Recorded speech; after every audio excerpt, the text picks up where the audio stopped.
All right, hello YouTube. Welcome to Geekery Abides, episode 60. All right, got the right thing up there. My side screen was on the wrong screen. It freaked me out for a second. Did it again. What? No, I was on the right. I was on the right screen though. But yeah, welcome to episode 60 of Geekery Abides. We are here on Memorial Day weekend here in the United States, getting ready to talk main topics of Harry Potter. Got some news and fun shenanigans to talk about. Let's go ahead and hit the intro. I haven't changed my pedal, so I'm glad I didn't push it yet. And get started.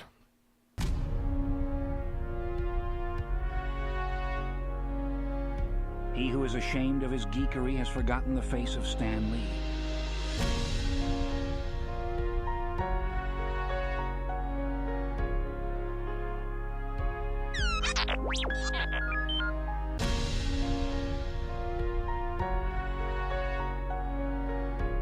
You the proud, the geeky.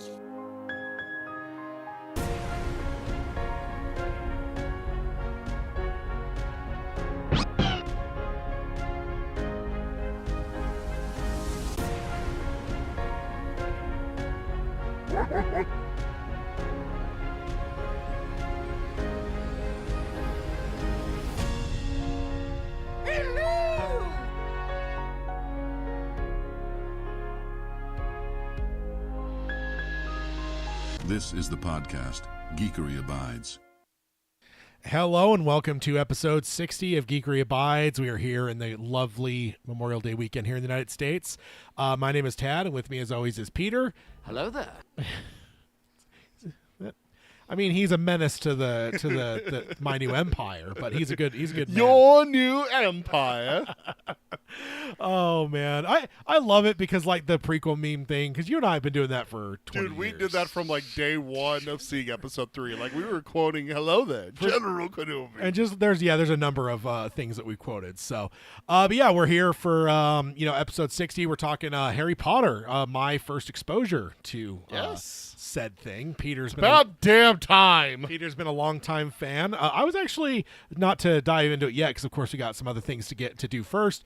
But one thing that shocked me is how long it was. Yeah. I didn't expect a 2.5-hour movie. Yeah. I don't know. I mean, I And guess this is the shortest book too. as I say, I guess it makes sense because it's based on a book. But I feel like if you were just building a movie and there was no pre-existing thing, I feel like you would have had a shorter film. It would probably have been closer to a 2-hour mark, 2:15 maybe. So that's threw me off a little bit. But over here on the Geekery Abide side, if you want to, of course, like, subscribe, and ring the bell for notifications on the YouTube side. I don't do a good job of doing the YouTube host thing on this show as much because I don't have all the announcements typed out like the other show. I probably should do that. I'll have to work on that.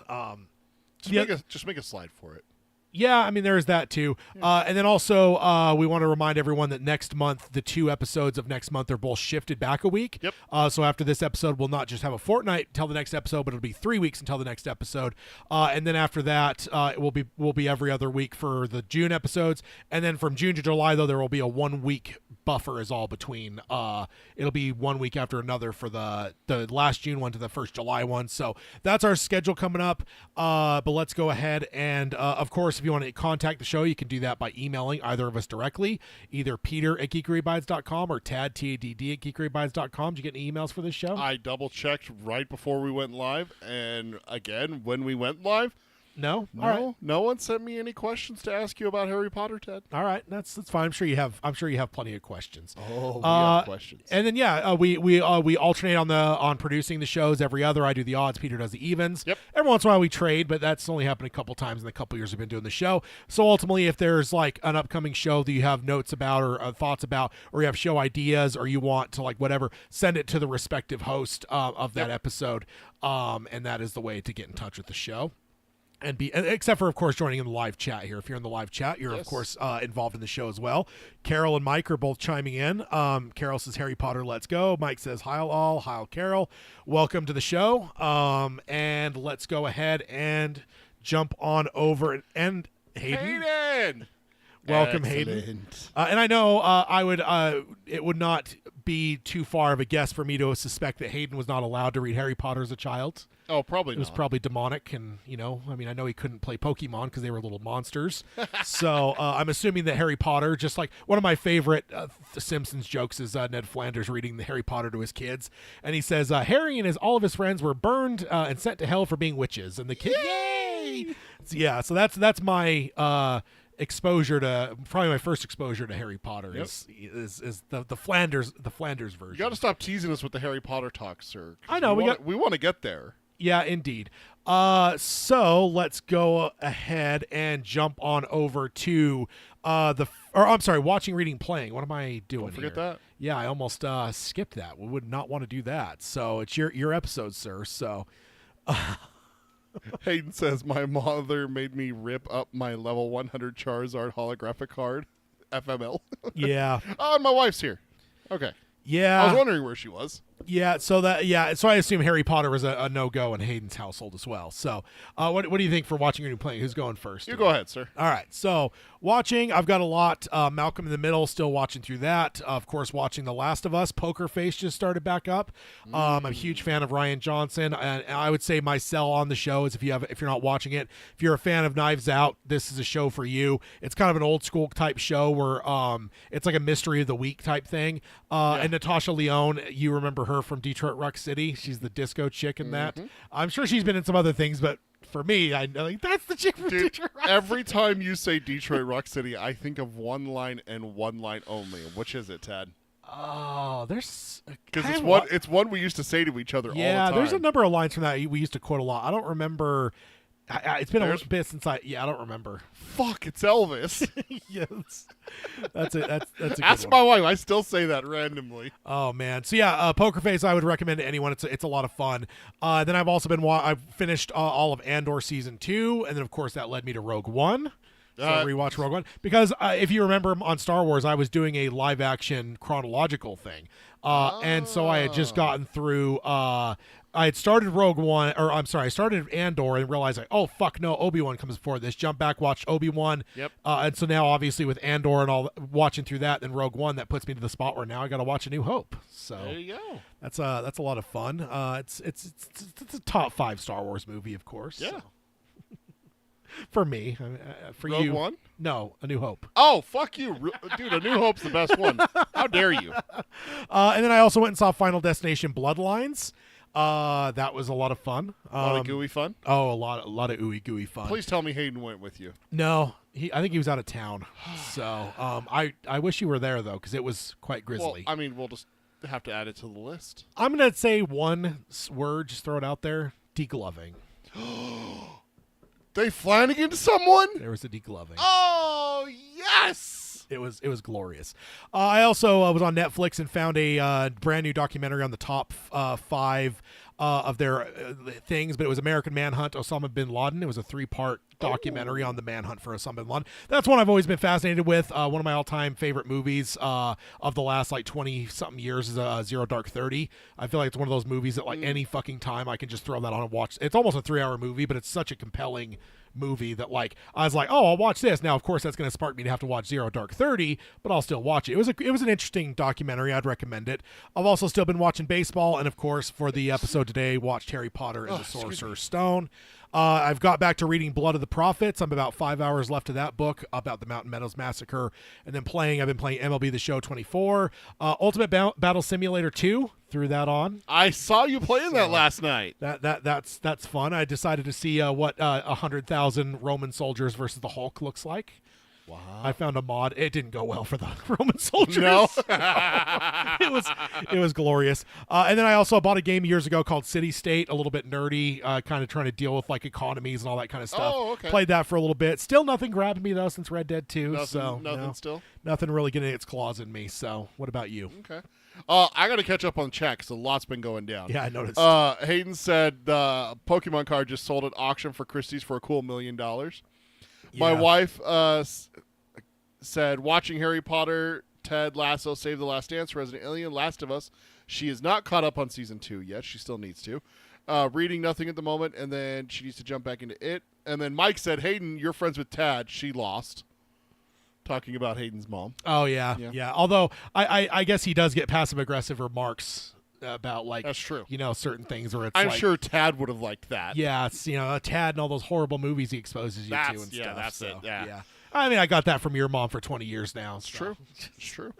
My wife says playing Dreamlight Valley, Crime Scene Cleaner, and Palia. It's this new game that she found. Hayden says touche, Mike. He does indeed. Mike says he's still reading Persian Fire, watching The Last of Us, and lots of the PGA Tour. Not playing anything right now. Hayden says watching The Last of Us, Poker Face, Next Level Chef, Gordon Ramsay competition.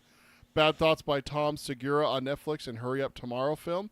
Also saw the new Avengers at the Alamo Draft House. I got to talk to him. I have to find out how that went. He says he's listening to Short and Sweet by Sabrina Carpenter.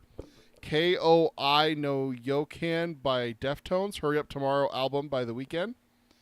Hayden's reading Like a Monk by Jay Shefty Playing. Kami 2 on iPhone. Color Geometry Puzzle Game. Ooh. My wife says bless you because I sneezed.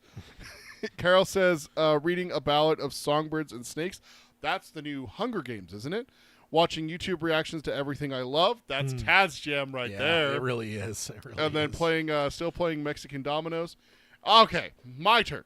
Watching The Last of Us. I rewatched season 1 because season 2 grabbed me so much. Also, I played The Last of Us. I just had to go back and rewatch season 1. I just had to. I finished that up last weekend, actually. I don't have it on the news, but I do remember seeing a thing recently with somebody behind the scenes, not one of the two creators, because they've been approved for season 3. Yes. And the second game is not going to be completed through this season. That ends tomorrow. And I just saw someone behind the scenes, I think it was like a writer or producer, someone, that basically said that they believe they need 4 seasons to cover tell the full thing. Two so games. Which is wild. It's like, man, the second game must be dense if it's taken 3 seasons to get through it. When we got through one game in one season for the it's first a shame one, I'll never play it. I know, me neither, man. I can't do it. If you play, I don't know if I could. Yeah, if you play as Abby, I don't know if I could. Yeah. My wife rewatched Ted Lasso. She watched all 3 seasons already.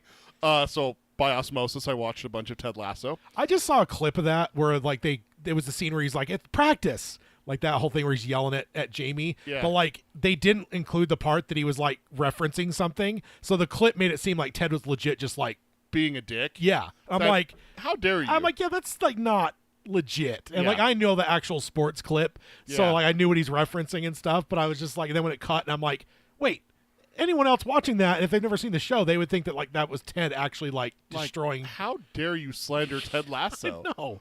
That's like people saying that he punched Baby Yoda. I mean, he did. Oh, right. He did. Whoops. Yeah, I did watch the second season of Andor, which, of course, led me to watch Rogue One, as any one does. sane human person does. Yeah. I did watch the rest of Season 4 of Ghost with my wife today. Got that all caught up. And then last night, we threw on Harry Potter and the Sorcerer's Stone, and then before that, we had the craving to watch just something Marvel, so we threw on the first Avengers. Rewatched the Battle of New York and okay. all that. Oh, the first. That's a confusing thing to say because the the- first Avengers. Sorry, Avengers. The Yeah, like Avengers. The movie. If Yeah. you say the first Avengers, I guess the S is there, but like my first thought is like Captain America, the first one. I'm like, no, oh, I okay. didn't watch Captain America: The First Avenger. We watched Avengers. Yeah. So Avengers Uno. I don't know if there's any other way to put it. It's just Avengers, right? Reading, I did start Bizarre Bad Dreams. Playing, I've been playing Repo. I mentioned already that I went back. I did finish The Last of Us. I 100%ed the achievements on it and everything. And then I've been playing Madden. I got a football craving, so I've been playing football. That's it. So, yeah, let's go. Alrighty. All right, let's jump on over to the news. The first one, the Superman trailer has arrived. The first trailer of Superman. A couple of notes I have from it here. So Lois knows his identity. It's revealed right at the top of the trailer. His voice change from Clark to Superman is genius. Oh, that's brilliant. I saw some people pointing out that he's Juilliard trained. He's a Juilliard trained actor. There's one other Superman actor that was Juilliard trained. Reeves. Christopher Reeve. That's Yep. right. So that's pretty awesome. And of course, Christopher Reeve also did a very good job of the transition between Clark How and he Superman. sounded authoritative with Superman, but as Clark, he was kind of unsure of himself just a little bit. Yeah, you know? so genius stuff there. They did change one thing that the Superman fandom was bitching about was in the teaser when he gets peened by the can in the back of the head. Yeah. He blinks. People have been bitching about that in the Superman fandom, where it's like, why would he even respond? I don't have any problem with it, because like it could just be the reaction of someone just threw something at you. It's not that it hurt you. Even it's if just, something doesn't hurt, you still react to it. yeah, but they change it. This one, he has no reaction at all. It just bounces off the back of his head. So he gets worked up with Lois. That's always interesting to see. You don't see Superman get worked up very often. He's usually pretty good about staying chill. So I mean, it's and it is Lois. It's half so- Superman, half Clark, right? Because like part of him is like, at that point he can let his guard down. It's not anyone else in the room with him, but she is recording him, so it's a little bit. Ooh, But it just in general, he's very even tempered. So to see him get worked up is like not the most common thing for a Superman. So it's interesting, and it's like I totally see it if it works for me. But it's like, oh wow, that's kind of interesting, you know. I don't know if there would be a Batman example I can think of, but it's just one of those things where it's like that's one of his almost superpowers, is his ability to stay, you know, calm. Like he'll get worked up. There's a scene that actually just popped up on my Instagram reels the other day, where it's Superman's getting the shit kicked out of him by Darkseid, and Batman comes to try to rescue him and dodges his Omega beams, and he's like, no one's ever dodged those before, and then Superman just fucking bam Darkseids, and then Superman's like, you know what's funny is that I live in a world of cardboard. I have to be careful. Yeah. But with you, I don't have to hold back. And then he just proceeds to pummel Darkseid. Yeah, and I think that's kind of what you're talking about, is like him just being like, all right, yeah. my kid gloves are off. I'm just gonna beat the shit out of you. And I think you'll see him with that with battle and stuff, but to get kind of worked up, almost emotional, is very unique for him. Mike says, I'm totally lost with DC movies. Are they rebooting the DC universe? Yeah, so basically James Gunn took over, so there's not a whole lot that still exists. Hayden says, essentially, yes, the Blue Beetle was the first film considered part of the new DCU since Gunn took over. Is that right? But it was done, I mean, he's like saying that kind of counts, but it was done previous to him taking over, so it's kind of a weird prologue thing where like, but it's Superman is the earnest beginning of the DCU, as they're calling it now, which is James Gunn's thing, and this will launch the entire DC universe as it will be. So Flag as Secretary of Defense, it seems. That's an interesting choice. There's the way it's edited. There's a couple editing choices they made in here where I'm like, I hope they're not deceiving us, and that would make us seem that he's the Secretary of Defense. Yeah. Superman being arrested again. Foolish humans. I know, right? Like, come on. Another editing one. Lex is president. The way this is edited, it says, does the president know? And it cuts to Lex the second she's saying president. The way that's edited, if he's not president, they are fucking deceiving us. Like, and not even in a good way. Gunn learned it Feige's knee, right?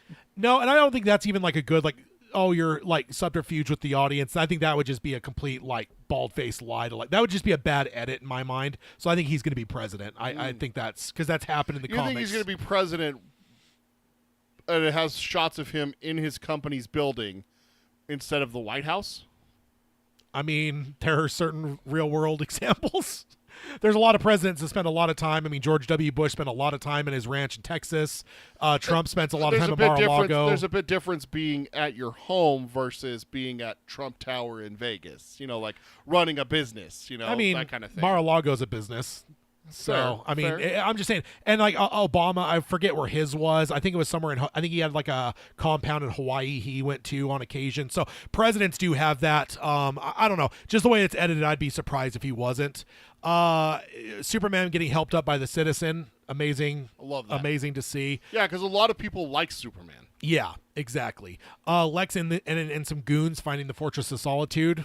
Ooh. That was a suspicion that not just some goons, like the lady had blades for hands. Yeah, and she got cryptoed in the face. She did. So Crypto's gonna die, isn't he? I was like less than 1% thought after the teaser, but after this trailer, I'd say he's 20% chance that Crypto doesn't survive this movie. Gunn has a history of killing animals, so yeah. So the scene with Pa Kent, I was worried in the teaser it was them grieving Ma's death. They both have a lot of emotion on their faces, but now in this trailer you hear his dialogue where it's like, you know, that's what makes you who you are, and like, it made me happy that, like, okay, we're not killing Ma here, thank God. Him being beaten up at home and his family around it makes me wonder if they're going to end up going to Smallville after some sort of loss. A fight. I mean, I'm not sure. So Lex saying he's not a man, he's an it. That's a brutal line. Ma saying she cleaned his boots for him and she'll go grab them. I love her already. Yeah. So Clark booping the snoot of the kaiju. Yeah. So there's a number of people that saw that quickly and thought he went into its mouth. Nope. But if you look close, He uppercutted it. he hits its nose. Yeah. And then Clark dancing like a dork with Jimmy Olsen. You only see it for a split second, but it's my absolute favorite moment in the entire trailer because that is what Clark should be. Clark should always be a fucking goofball. He should be silly. That's what draws the attention away from it. Yeah, so him like just dancing around like a fucking idiot, like my absolute 100% my favorite moment we've seen of the entire thing so far. It's absolutely incredible. Even over Crypto. 100%. It is just because it's just even I would even go back to Brandon Routh. I just don't think we got that because he was kind of like somber because like he left and came back and like Lois had moved on. Like there was like a downness to even that version. And then of course there's the Man of Steel shit that was just emo across. I just feel like we haven't seen just silly him for a long time and like the more uplifting Superman. So I'm all about it. Can't wait. You can't have the Boy Scout superhero without the boy. Yeah, exactly. You know? So, and Jimmy should be silly too, so I love that. The full theme is absolutely glorious. In the first teaser, there was a lot of Superman fans that were wondering, are they just going to do like light tributes to Williams' theme? Mm-hmm. And it was like, yeah, you just got like the electric guitar version, but this one, no, it's full out Williams' theme being redone by a new composer, and like I love it. Hook it to my veins. It's version 1.5. It's just being redone as it should. So Mike says he's gonna miss Gal Gadot as Wonder Woman. It was a perfect casting. She was great. Yeah, as Wonder Woman. Yeah. I still need to watch Blue Beetle. Actually, I haven't seen it either. Carol asked if it was good, and Hayden said he enjoyed it. I love the kid from Cobra Kai, and he's the lead. So if nothing else, I want to watch it because of him. But it looked decent. I don't want to watch it because in the trailers they slander Batman, so that's just unacceptable. And then of course the Crypto scene. Lois saying, "You have a dog?" And then he's just laying on his chest. That's great. So I am worried about Crypto. I'm telling you, Gunn doesn't have a good track record with animals. Oh man. Let's go on over to the next one here. And we're moving it pretty much. I think the rest of the news is Marvel. So a lot of fun stuff here on Marvel. The first one here, the first rumor, Silver Surfer will return a lot. So according to a decent leaker, Jeff Snyder, I'm going to start using names so I don't know, so maybe we could start to get familiar with certain names that are reliable. He's pretty reliable for the most part. Of course, he gets bamboozled when, Marvel wants to have lies out there. He will report those lies, not knowing that they're lies. He said, quote, there are plans for Silver Surfer to be in multiple projects after the Fantastic Four first steps, including a solo film. So there's no indication from his reporting here which version of the character that's going to be. I would assume it's actually going to be Norrin Rad, the traditional Silver Surfer. Yeah. Because especially the one depicted in the trailer is his wife, right? Yes. And so that's Shala Bal. So she's the Silver Surfer in this other universe because we got to remember Fantastic Four is another universe. Right. So I'm kind of wondering if it's kind of like Jim from The Office playing Reed Richards in Doctor Strange 2. Right. But then when you get to like the proper MCU, it's going to, I know we're not technically because he's in a different universe, but ultimately it's going to be, Pedro Pascal. I wonder if it's that kind of thing where you get Shala Bal in this universe, but then when we get into the MCU, you'll get with it. Because I think they've even said, don't think that Norrin Rad won't show up at some point because he's a massive thing. It's kind of hard to put your finger on, but he's actually been really popular. I want to say last time I looked, he was in the top 15 or so selling comic book characters of all time for Marvel. Wow. So Silver Surfer's been so it doesn't surprise me at all to say that he would be potentially getting a lot more coverage, but I don't think that it's kind of like Batman. Imagine if like Batman had never been done before and the first one they ever did was Batman Beyond.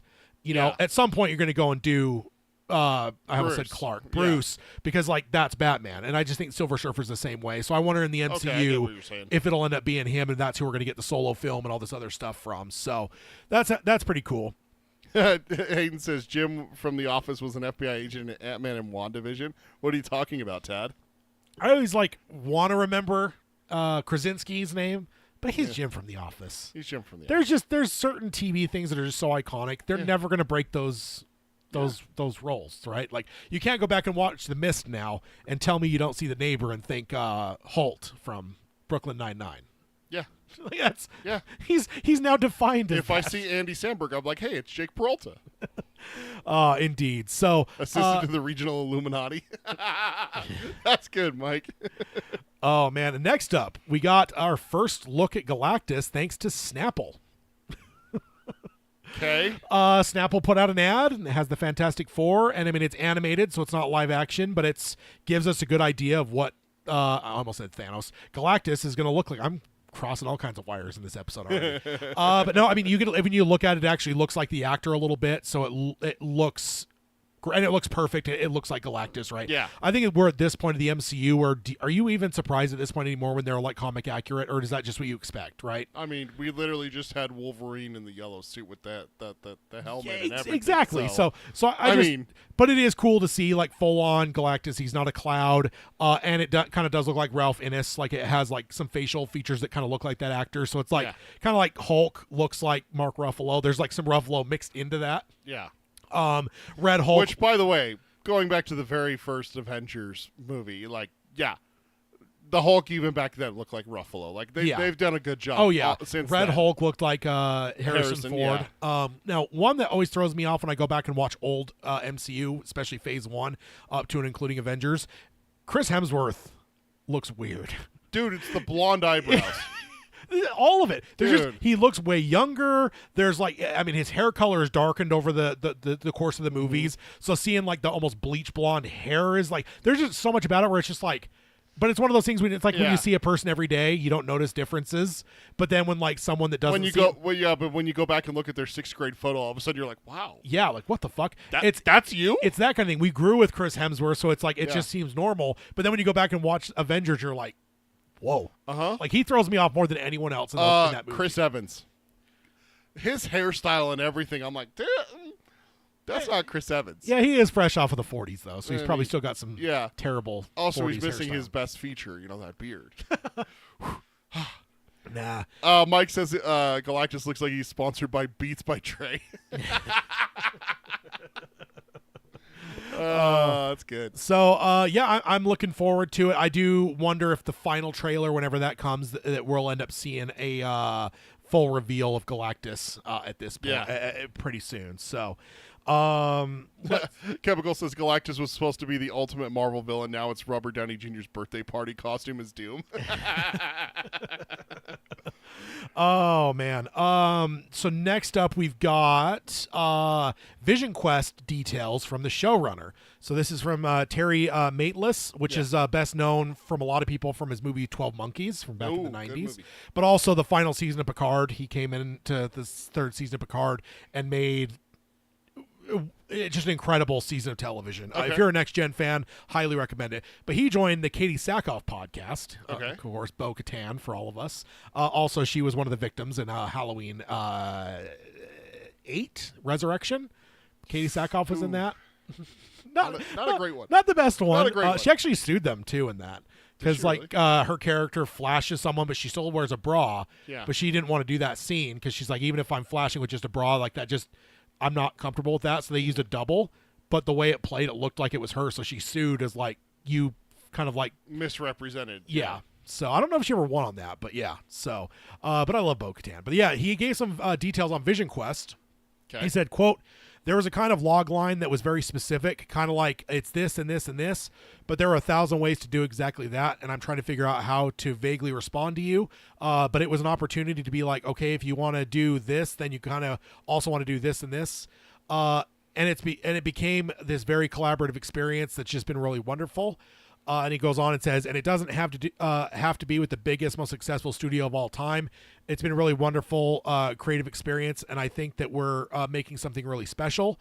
It's also very scary because they're like, go ahead and do the crazy things you want to do. And I'm like, oh, wow, it's a big stage, and they're wanting me to take a big swing.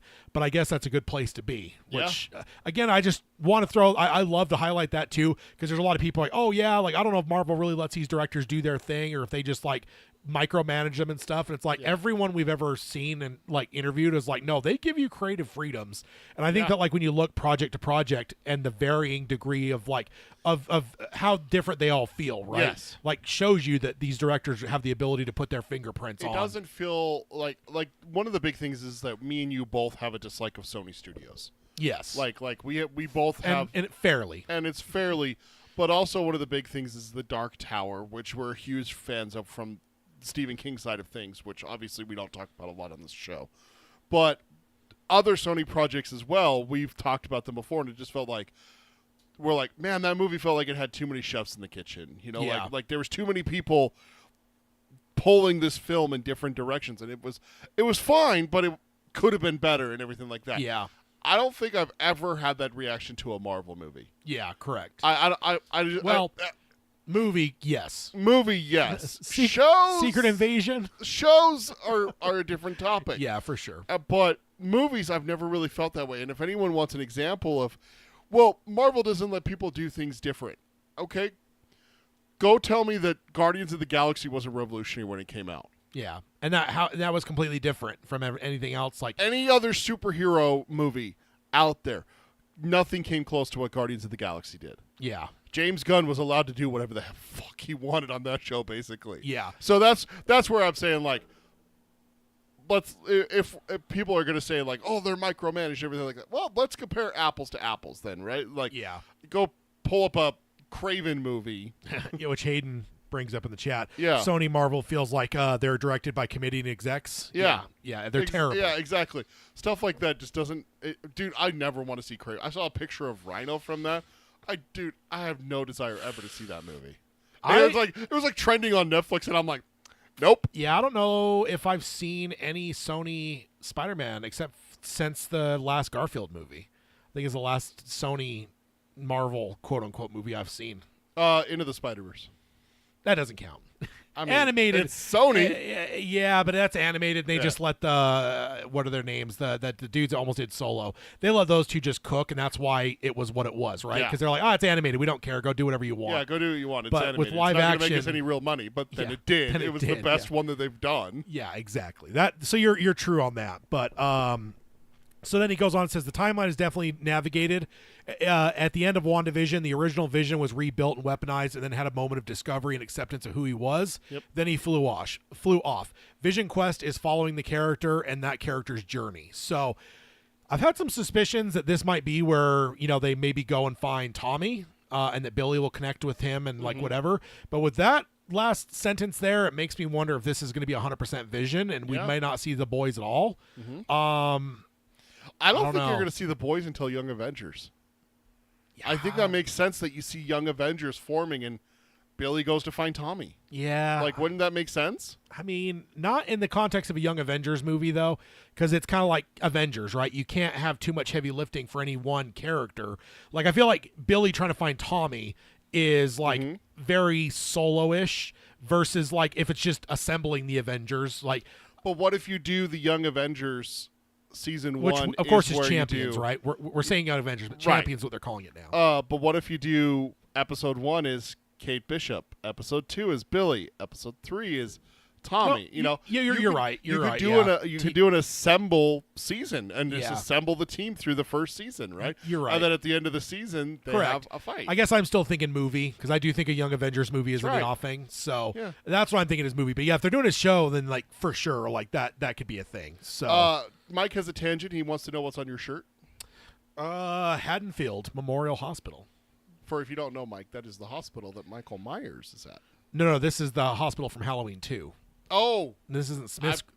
I stand by what I said. Michael was at that hospital. This isn't Smith's Grove, though. No, it's not the mental institute. Yeah, this is where Laurie was. I said hospital, and Michael was at it. I don't see where I went wrong.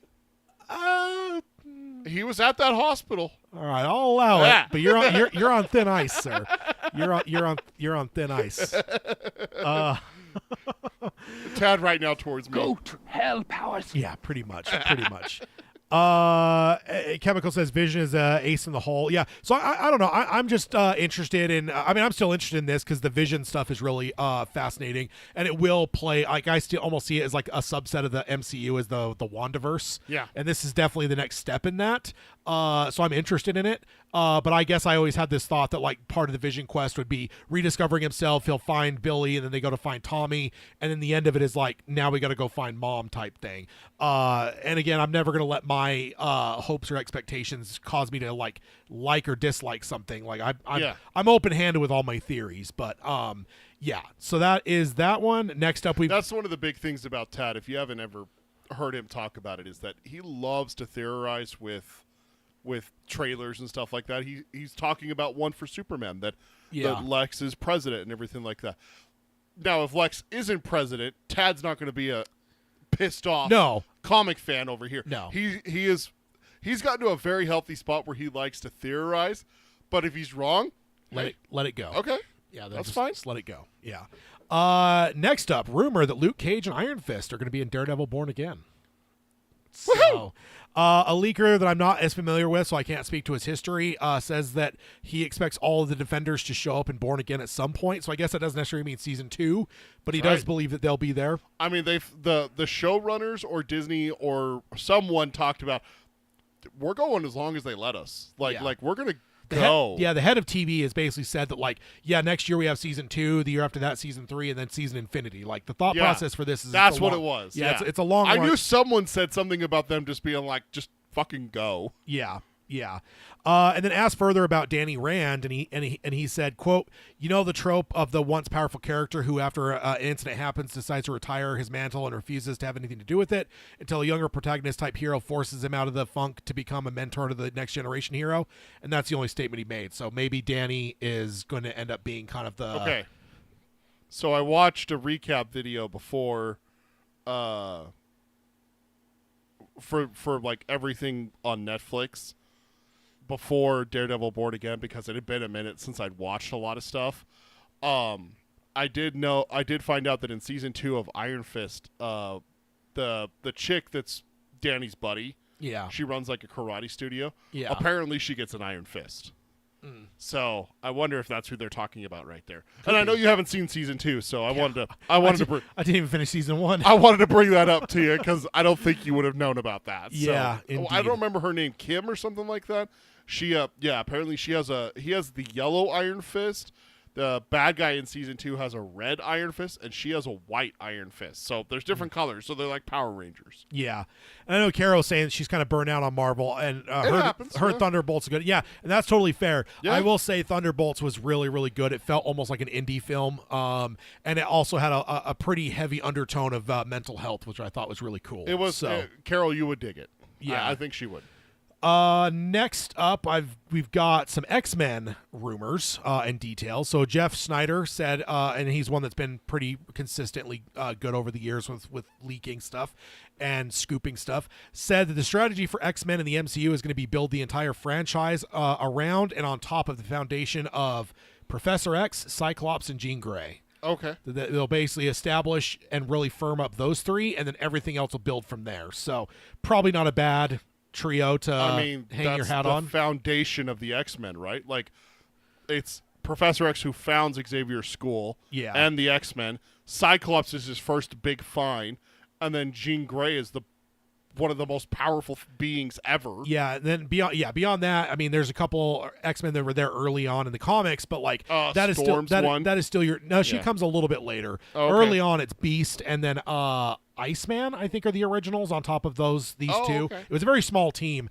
It felt very much like, oh my God, we hit it big with Fantastic Four. What can we do that's very similar to this?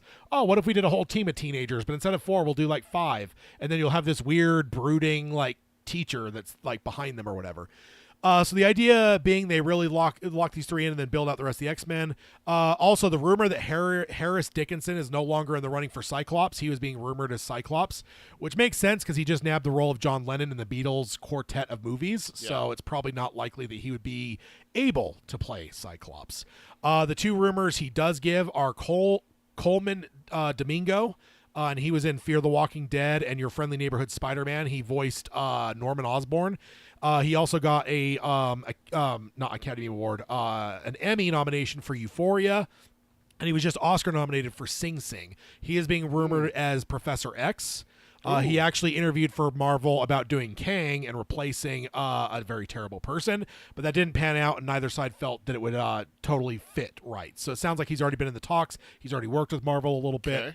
But so he's rumored for to be Professor X. And then Daisy Edgar Jones, she was most recently in Twisters. She was also in the movie Fresh.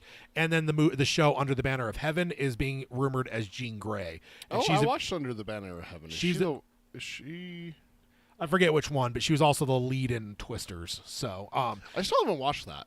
You should. You grew up on the original, didn't you? Yeah. Okay. So yeah, Sure you did. should definitely give that a watch. Next up, this is a not as fun rumor. It is that allegedly Feige might be clashing with Bob Iger over the X-Men and the direction that the X-Men will go. Okay. A relatively new scooper, main middle man, has leaked that Feige and Iger do not see eye to eye on the kind of movie X-Men that the MCU needs right now. Quote, Kevin Feige wants a more grounded X-Men story with a plot that really focuses on social issues and disagreements about what it means to be a mutant. The original basis idea for X-Men. For X-Men, yeah. Okay. He wants a powerful, dramatic movie that will really show the X-Men what the X-Men were all about, with Brotherhood of Mutants as the bad guys. But that's not what Bob Iger and Disney want. Aware of the poor performance from more recent films, especially the disappointing box office for like Captain America, Brave New World, and Thunderbolts, the scripts have been requested to be focused on a great big event that'll gather a wider audience. Quote, so expect the MCU's first X-Men movie to be a huge event focusing on the box office with more action and fan service. Ideological issues will carry on, but they'll be less important than dealing with something bigger. So, but isn't that what fans are saying they're tired of? Like the whole. I mean, they could say one thing, but the box office is showing that like things like Eternals and stuff that were trying things different didn't necessarily do well. So, what people say versus what the box office is showing. But the two movies that they just listed there were normal Marvel movies, right? Like, no, they did. Neither of them did big numbers. No, and that's what I'm saying is like that's okay. So Bob Iger's side is they want Marvel movies like Captain America: Brave New World and Thunderbolts. Those are action-driven comedies. I mean, Thunderbolts not so much. That one felt very. There was a ton of jokes in that movie. No, I know, but with like I said, it almost feels like an indie movie in the sense of like they have really allowed them to play with some deep ideas and stuff to where it isn't just your average like punching box office whatever. Now here's the one thing I want to point out though, and it may throw some water on these reports, which we actually covered this in the last episode or two, but Bob Iger had an earnings call and he said, quote, we've also learned over time that quantity does not necessarily beget quality. Right. Frankly, we've all admitted to ourselves that we lost a little bit of focus by making too much. By consolidating a bit and having Marvel focus more on their films, we believe that we'll have better quality films. I think the first and best example of that is Thunderbolts. So he specifically pointed out Thunderbolts as a positive. So Right. I don't necessarily. This leaker is newer on the leaking game. I'm not sure if I believe his. Yeah, see, that's what I'm saying rumors. is like if we're talking about because that's one of the things I was confused by is that they're pointing to Captain America: Brave New World and Thunderbolts. Those two are not exactly the same vein, like you're saying. Yeah. Captain America is more what you're saying. Iger, I'm using air quotes here. Yeah. Iger said they want. Well, that didn't do well, but Thunderbolts is getting rave reviews and I didn't think it was doing that bad in the box office, was it? Thunderbolts. Yeah. It did okay. It did better than like Captain America, but Yeah. compared to the kind of money they put into these movies and the marketing, I don't know if it's necessarily gonna like be a, But you know that massive X-Men success. is going to be a massive success, no matter what happens, I right? mean, you'd hope. So I think that you should go the route of Thunderbolts versus Captain America: Brave New World for a known product like X-Men because you know that people are going to go see it. So that whole like, well, let's cast a wide net and hope we make more money. It's like, yeah, but that's not what people want right now.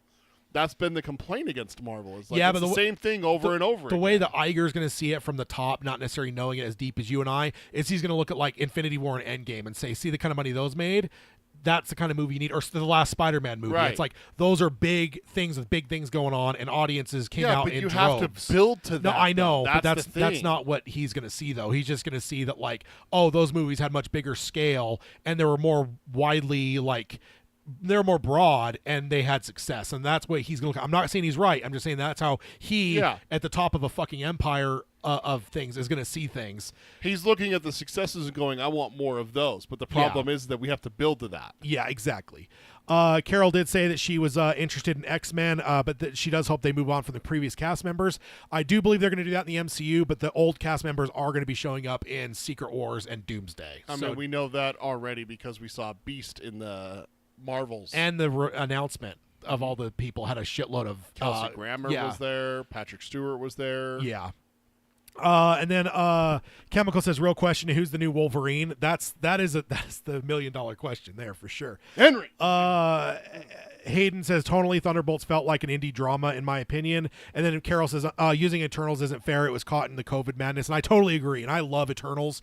There's some people that kind of bitch about it, but I always point at those people and say, wait, you all bitch that Marvel always makes the same movie and you're sick of it, but then they make something different like Eternals, and then you all bitch that it's too different. Like, Yeah. you can't have it both ways. No, Like, that's the big thing. Is like you want them to try something different, but when they try something different, then it's bad. yeah, no. So I love Eternals, by the way. I really did. My wife so, says, "Tell you're 90." So yeah. get ready, Hugh Jackman. Indeed. And then next up, we've got Spider-Man Brand New Day. 3 villains revealed, apparently. Okay. So this is a person that's not really a scooper, but someone who has been confirmed was at a Blockbuster Consumer Products event where sizzle reels are being shown for a number of movies type stuff. Okay. And so this is not a guy trying to break things. He was just at this event and tweeted some stuff out.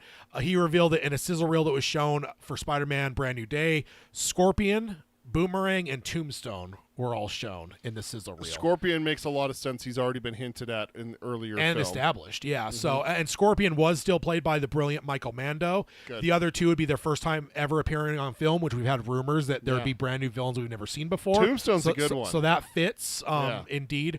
So Tombstone is Lonnie Linecolk, a massive albino hitman and enforcer with superhuman strength and durability, usually super tied to the underworld. Kind of makes me wonder in this Fisk now being a politician, if the vacuum created could allow Tombstone to thrive. Boomerang is Fred Myers, a former baseball pitcher turned high-tech mercenary armed with trick boomerangs, including explosive and razor-sharp variants. Also at the same event, it was revealed that Conan O'Brien is going to be voicing a role in the new Toy Story film, and this guy. That was reported from this event, but then also now that's been widely reported by like Variety and stuff. Oh. Just saying that to say there could be a lot There's some weight to these weight rumors. to these, okay. So I would expect to see Scorpion, Tombstone, and Boomerang in the next Spider-Man film. So and you know, some people are like, oh, that's a lot of villains. I'm like, dude, after like the Batman, you got to realize like doesn't mean they're going to be like the main villains. Like you could have a world that's existing with various villains with various things going on. So I'm not concerned at all. So. And then the last news topic we've got here, make sure I got the right pedal, is both Avengers films have been delayed. Yes. So this is Doomsday has been delayed from May 1st, 2026 to December 17th, 2026. Secret Wars has been delayed from May 7th, 2027 to December 17th, 2027. So both moved from May to December of the same year. Same year, yeah. Okay. So along with this announcement was sweeping changes to Disney's entire release schedule over the next few years. The February untitled Marvel film that we were discussing in the last episode has been completely removed. It doesn't exist anymore. Probably not a surprise to either of us. Nope. They also removed the November 6th, 2026 untitled Marvel project that a lot of us thought might be a Doctor Strange movie. Okay. That is no longer on the schedule. And November. I'm sorry. So then the previously untitled Marvel project of November 2026. So not this November, but next November, and November 5th, 2027 have both been changed to untitled Disney projects. So there may not be Marvel movies anymore. Yeah. We could have Star Wars. We could have Pixar. Yeah, anything. Pixar, any number of Disney things. Anything else that the freaking mouse owns. Yeah. So Spider-Man and Doomsday are the only MCU films in theaters next year. It's funny. My first thought when I saw this headline, I was saving for the show here, but in our text group, Hayden said it in our text group, and I will say my version of it now. I 1,000% believe this has nothing to do with we need more time, but this is a move purely as a function of money. Star Wars and Avatar have both made insane boatloads of money in the late December, including a few top 5 box office of all time films. Yep. By taking advantage of the holiday box office season, where a lot of people are off of school, off of work, and they go to movies during that time. Also, you end up having all of January and a good chunk of February with no fucking competition. Yeah. Versus like the 2026 and 2025 are fucking loaded to the gills. We've talked about this. We're coming out of the writer strikes and COVID residual and the actor strike and the COVID residuals as well. Yeah. So these next few years are going to be boatloaded, and so to push them to an area that they've dominated with before, to have something this big, the Avengers movies. It's honestly it's fiscally responsible. Yes. So then they have pretty much no competition. And honestly, even when it comes to February, most of the time when big movies have been coming out in February, it's been Marvel. So they'll probably just not release something that next February, and that gives them the tail end of all of December, all of January, and all of February to just fucking print money. Yeah. Like, and that makes total sense to me. Well, then I read the article further, and they added to my thought. No Way Home also launched in December. I completely forgot about that. If you would have asked me before reading this and said, hey, when did Spider-Man come out? I would have said May, June, something like. June just feels like Spider-Man for some reason to me. So I would have guessed that. But no, it came out in December, and that film took $1.9 billion worldwide, which is the highest grossing Spider-Man of all time. And the only two Marvel movies that grossed more than that is Infinity War with $2.05 billion and Endgame at $2.8 billion for all-time box office of the MCU. Damn. So that is the third highest grossing. Exhibit B and C, Your Honor. Exactly. So it's 100% a financial thing. So you'll never convince me this is anything but financial. Honestly, with Star Wars and Avatar and now top shelf MCU stuff, I wonder if Disney just intends to own the end of the year every year. You know, it's Disney. Well, I mean, you just cycle. Between the big thing that they do, and I know you're not it tapped into this vein. November 27th this year, my birthday, has a huge sequel coming out on it for Disney. It's Zootopia 2. Last year, they had Moana 2. The year before that, they had a movie. The year before that, they had Frozen 2. So Thanksgiving weekend is being dominated by Disney animation, and then December has been dominated by Avatar and Star Wars. But now those two... Star Wars seems to be moving to the summer again, but Avatar, they've planted both the next two Avatars in December. So it's like now you have these MCU movies. I just wonder, like, are they just going to be like, hey, late December's us, fuck off everyone else? November to December is that. We own the end of the year. Because you have the family movies coming out as well around Thanksgiving, so you have those options. Okay, do we want to go see a Marvel movie or do we want to go see Zootopia 2? That's what it is. Yeah. And then let's see. Hayden says Tombstone is brutal. Carol says Mike, made to work from home in private practice, never went back. At least some good came from it. Because normal, and work from home, that should never have ended for a lot of people. If you have no reason to be at work and you could do all your work from home, you should be able to do it. It's the stupidest thing ever too, because it's like our numbers are better than they've ever been. Great, make people come back to the office. It's like yeah. Why? Yeah, and then Carol says for summer blockbusters to a Christmas season release. Exactly. And I think there's just no competition at the end of the year like that. Whereas summer, you're always like right now, Fantastic Four is going to be coming on the heels of Superman. So those two are going to be battling out for the same audience. But you also have Jurassic World the week after, right? I don't know. But it's coming out in July. I think so. So again, more competition. So I think Disney's just trying to move a little bit away from that is all. Yeah. Mike, it's not saying they can't compete with it, but maybe that's one of the reasons why they haven't had such great box office returns, is that Thunderbolts was in May instead of December. Yeah. Mike says, I hate that Marvel and Lucasfilm keep making announcements they have no intention of sticking to. The board of directors at Disney's needs to kick in the pants, maybe many. And yeah, that's for sure, especially on the Star Wars side. At least Marvel usually gets these movies made. And the fact that we haven't had a Star Wars movie since 2019 is a crime. Yeah, Hayden says Dune Messiah will also be out that time too, so we have a Barbieheimer situation with Avengers. I actually don't think Avengers Doomsday. I 100%. I will predict it now. There's no fucking chance that Dune stays there. You think it's gonna move? 100%. There's no fucking way. They're. Do they push it back to February to kind of tail end that, or March? They could push it way later. I mean, I that happens. That's happened a lot over the years. And it just seems like, generally speaking, there's even studios that try to have big dick energy, like, oh, we don't fucking care, we're going to keep the same release date. Then a month later, they move the release date. So there's no way Dune hits that release date. It'll either get moved forward or back. There's no way. I will be absolutely stunned if they allow those two movies to come out at the same time, because you're just going to eat each other's audience. That's two different studios, but I feel like it's mutually assured destruction. So. Also, that means that First Steps, and then Brand New Day, and then Doomsday. Also, the Variety article mentions that it's over a year from First Steps to Brand New Day, which will be the biggest MCU gap this side of COVID. So it'll be a little over a year, like a year and a week. The MCU still has 3 untitled film flags planted in 2028, one being in February 18th, one May 5th, and one November 10th. Don't those just feel like normal Marvel dates at this point? mid-February, early May, and then November. I feel like those are just pretty standard MCU dates. It's been that way for a while. long time. Yeah, Thor was a- released in November a lot. Exactly. So those are the dates they have for 2028. I know that's way far out, but I would suspect that those will actually hit. This also obviously fits more with the theatrical release that Bob Iger demanded when he came back to Disney, where he said we need to do less, be more focused, and do less to get a bigger return. This all follows that. So this all seems like it's jiving. So. All right, that is it for the news. Okay. Let us go on over. Let me find the right slide here to the main topic. I'll let you take over here. Harry Potter. So, for those of you who don't know, Tad mentioned it earlier. I'm a huge Harry Potter fan. I got into Harry Potter when I was in was I in high school or junior high? I think it was junior high. And so I read them as they came out.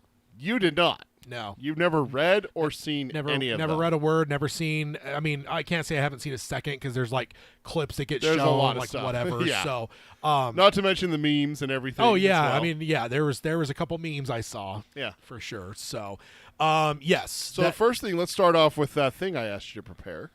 Yeah, so I called it pop cultural osmosis. So Peter basically asked me to take some notes before I watched it, which he got to me about an hour before I actually threw it in. Excellent. Although I will say, I don't know if my discs are screwed or my disc is screwed up, but it went to hell on me like right when she sets the dude on fire. It just garbled up and wouldn't play. Really? And also it bothered me because there's no menu. It just plays immediately, and if you try to push menu, it pops a menu up Like that a looks pop-up menu? It's crazy looking, or you do like the half menu, and the only things that are there is setup, scene selection. I think is it. There's no play movie, so it's like a weird disc. So I ended up having to jump over to streaming, unfortunately. But Yeah.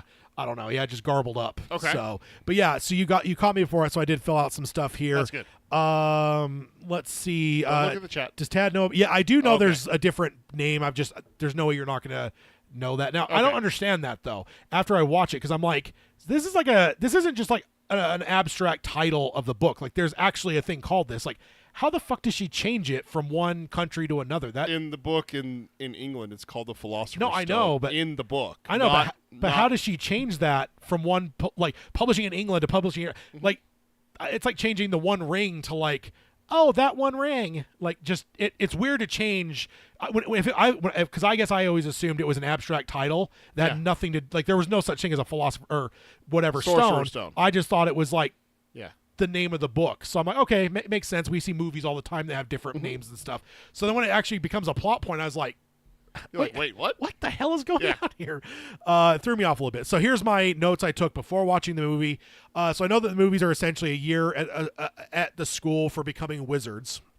I know the dwarf-like fella says you're a wizard, Harry.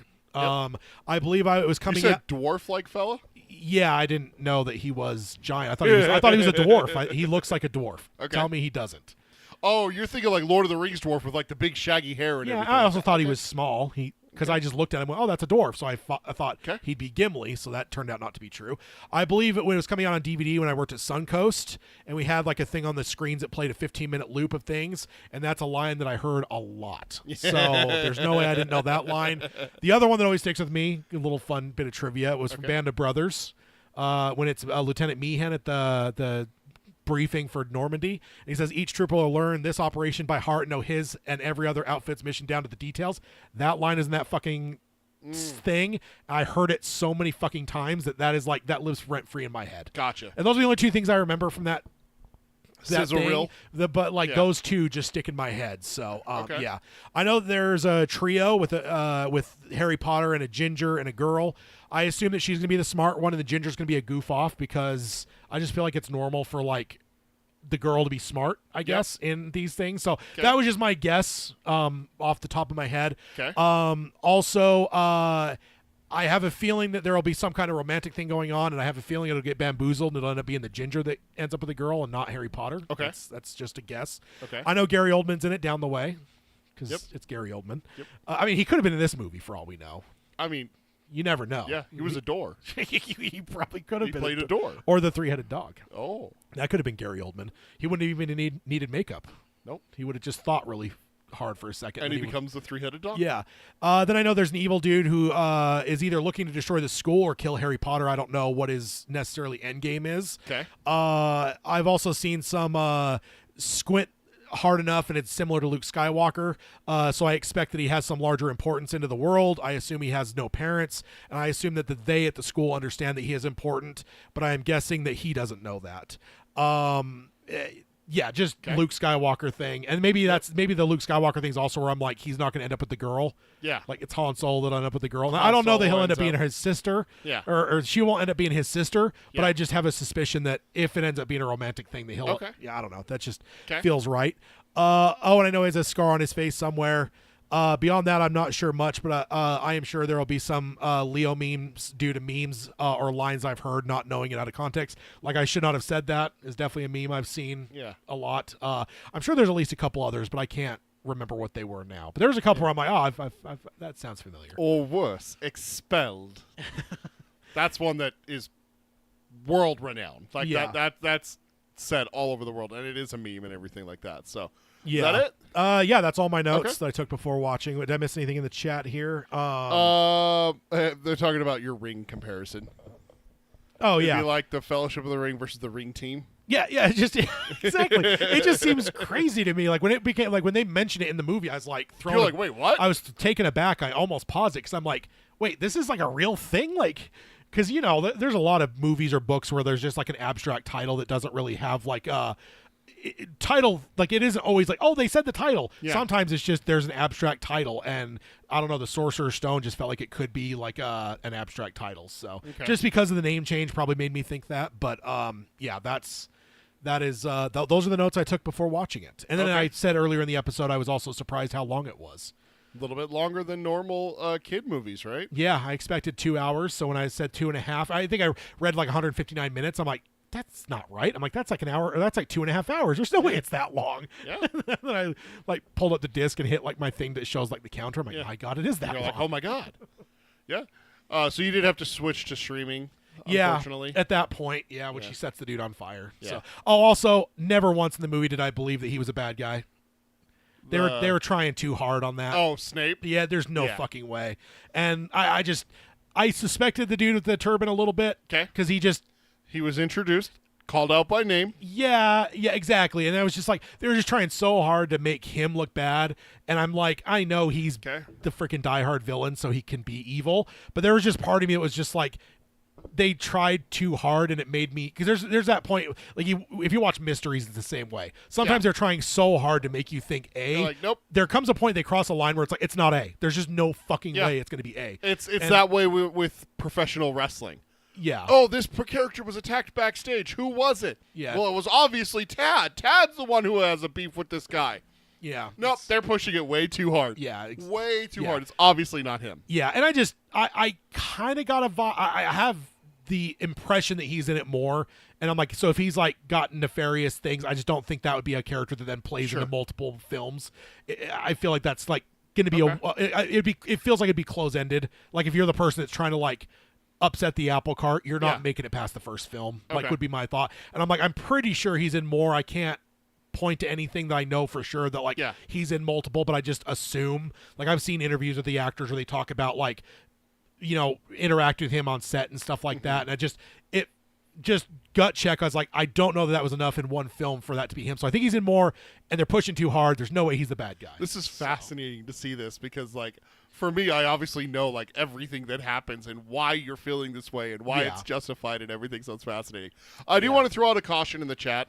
Since Tad has not seen the rest of the movies and has not read the books, please avoid throwing any spoilers in there for him. So please don't, obviously say when Gary Oldman comes in or anything like that. I think you may have told me. I did at one point, but I'm not saying it again, just so we can have a pleasant surprise for you, when it happens and everything. Oh, there it is. So first off, I have to start with two questions that my wife wants to ask you. Okay. She gave me these after we watched the film together. What are your thoughts about Fluffy? Big three-headed dog. It's a perfect name. Fluffy? Yeah. You like it? It's like my tarantula I had as a kid. Name it Cuddles. Cuddles. Gotta love names like that. Where it fits the animal. I will say I was slightly confused by the dwarf fella. I didn't necessarily fully grasp his role. I think I don't know if I The missed dwarf something. The dwarf, the bearded guy, great big bushy beard. Hagrid. Okay, I just like when they're like early on, it's like, oh, like he's the only one I can trust. Can you trust him? Yes, and like so I'm like, okay, so he's high up and shit, and then he's like living out in this shack. I'm like, so is he a janitor? Like, what is his dude's role here? He does introduce himself. Okay, maybe I missed. He is the gamekeeper and groundskeeper of Hogwarts. Okay, just that first scene when they're like talking about, whatever. I was like, oh, he's the one they can trust. I'm like, this is like Obi-Wan Kenobi type. So I'm like, he's going to be like a high up teacher and stuff. And then later he's like living in this shack and shit. I'm like, nope. And that's why I must have missed the line because I'm like, there's what a is lot. this dude's... There's a lot more to his character, and trust me, it's coming in later. So. Yeah, and ultimately the Fluffy reminded me because he's the one talking about him and stuff. Yeah. So, no, Fluffy. I grew up on like Greek mythology and stuff. I grew up on the Hercules '90s show, which had like the Cerberus. Is it Cerberus? I'm forgetting how to say it now. Like that whole thing that like guards the underworld and stuff. So like I'm familiar with that creature. That's like, the dog on the river. With the 3 heads and stuff, So like I have some passing familiar. Cerberus, I think. Yeah, I think I think so. So like when I saw it, it was like, oh, that's cool. They're using some like mythology from other stuff. So yeah, no, definitely cool though. I want one. Damn you, Mike and Hayden. Don't look at the chat. I'm going to tell you now. Don't look at the chat. These fuckers are just messing with me. Oh, also, I knew that also beforehand that the Gandalf fella, the wizard guy, is Jared Harris's dad. Yeah. Because they talked to him, Jared Harris from Chernobyl, because they were talking to him about the TV show, about would you want to step into the role your dad had? Yeah. And he's like, no, I'm not really interested in that, and I don't think that would really, I don't think they would want me anyway, but like, which they'd be idiots if they didn't want him, because he's fucking brilliant. Right. So I did know that was like, Richard Harris is his name? Is that his name? So. Yeah. So I knew that, and then like honestly watching it, I was able to look and like see his son through him, like Jared Harris. I was like, I was able to see like, oh, he looks kind of like a father looks like a son type thing. So that was kind of interesting. I also know he dies. The actor passes away. I remember that being a big hoopla back. What are they going to do? They have to recast him. Yeah, in pop culture, he's a huge part of the series. Spoiler. He didn't seem that big in this movie. Nope. That surprised me a little bit. I feel like Maggie Smith was a bigger role, so that surprised me. But also, again, just because that was like a big pop cultural moment, and like I'm always plugged into pop culture, so I do know that actor passes away before the films are finalized. Yes. So, and then my second question from my wife is, what are your thoughts on the life-size wizard chess? I mean, that was pretty cool. It's pretty metal. Definitely. The ginger trying to sacrifice himself. I don't know all the names. Sorry, that's Ron. I will help you.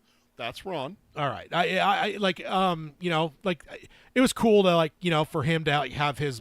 I feel like they did a good job of like people having their moments and stuff, and like you see it earlier, the setup and payoff, right? So it's like I saw a few of those where it was like some of it felt like setup. It's like the wizard's chess, like that just felt like too much time spent on something that didn't mean anything. So I'm like, that's probably going to come back around somehow.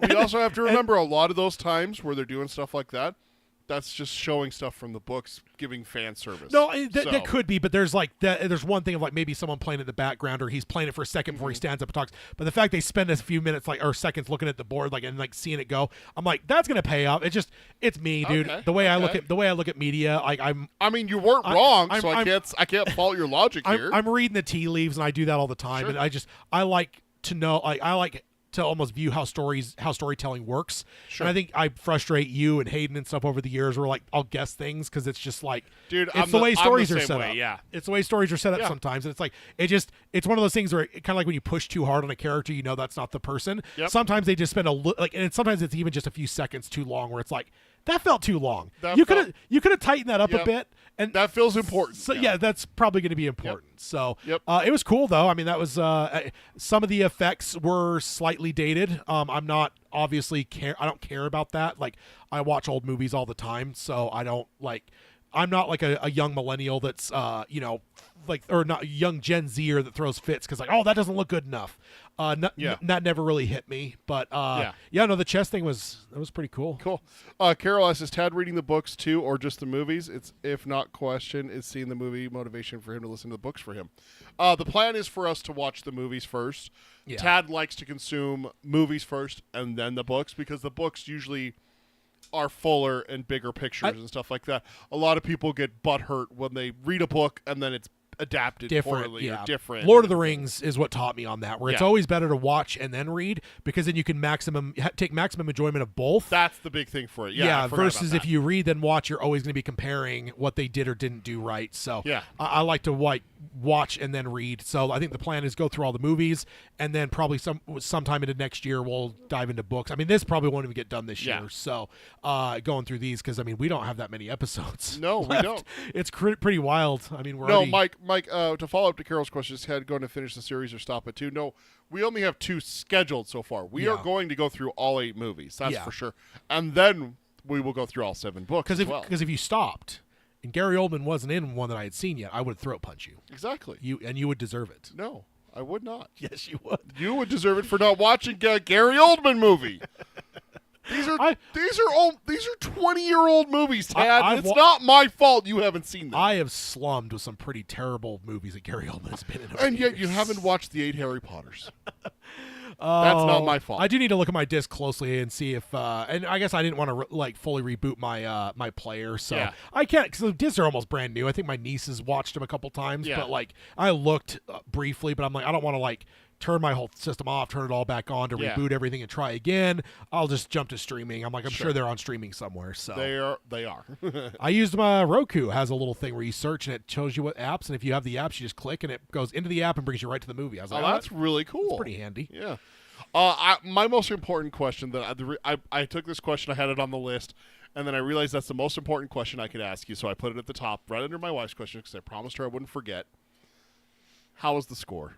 Oh, I mean, it was very John Williams. I mean, you've heard it before because you've listened to all of Yes. John Williams' works. Yeah. So how was it hearing it in context, in the context of the film? Exactly. Yeah, no, it was great, and it just felt very. I mean, I'm just so familiar with John Williams. It's funny. Hayden and I have gone to a couple Utah Symphony things with John Williams, and there was one of them where midway through, and they're bouncing around different things. He's like, I finally get the John Williams style. It's hard to put your finger on, Yep. but when you really start to look at things out of context and next to each other, you start to see almost the through line of I got that John when I Williams watched that style. John Williams documentary that Yeah. you had me watch before that John Williams episode. Yeah. That really kind of showed it because they did that. They would jump from one theme to the other, and I'm like, okay, I'm Yeah. starting to hear it, and you start to hear, and I feel like there were some similarities that felt. I felt some DNA that reminded me of Hook.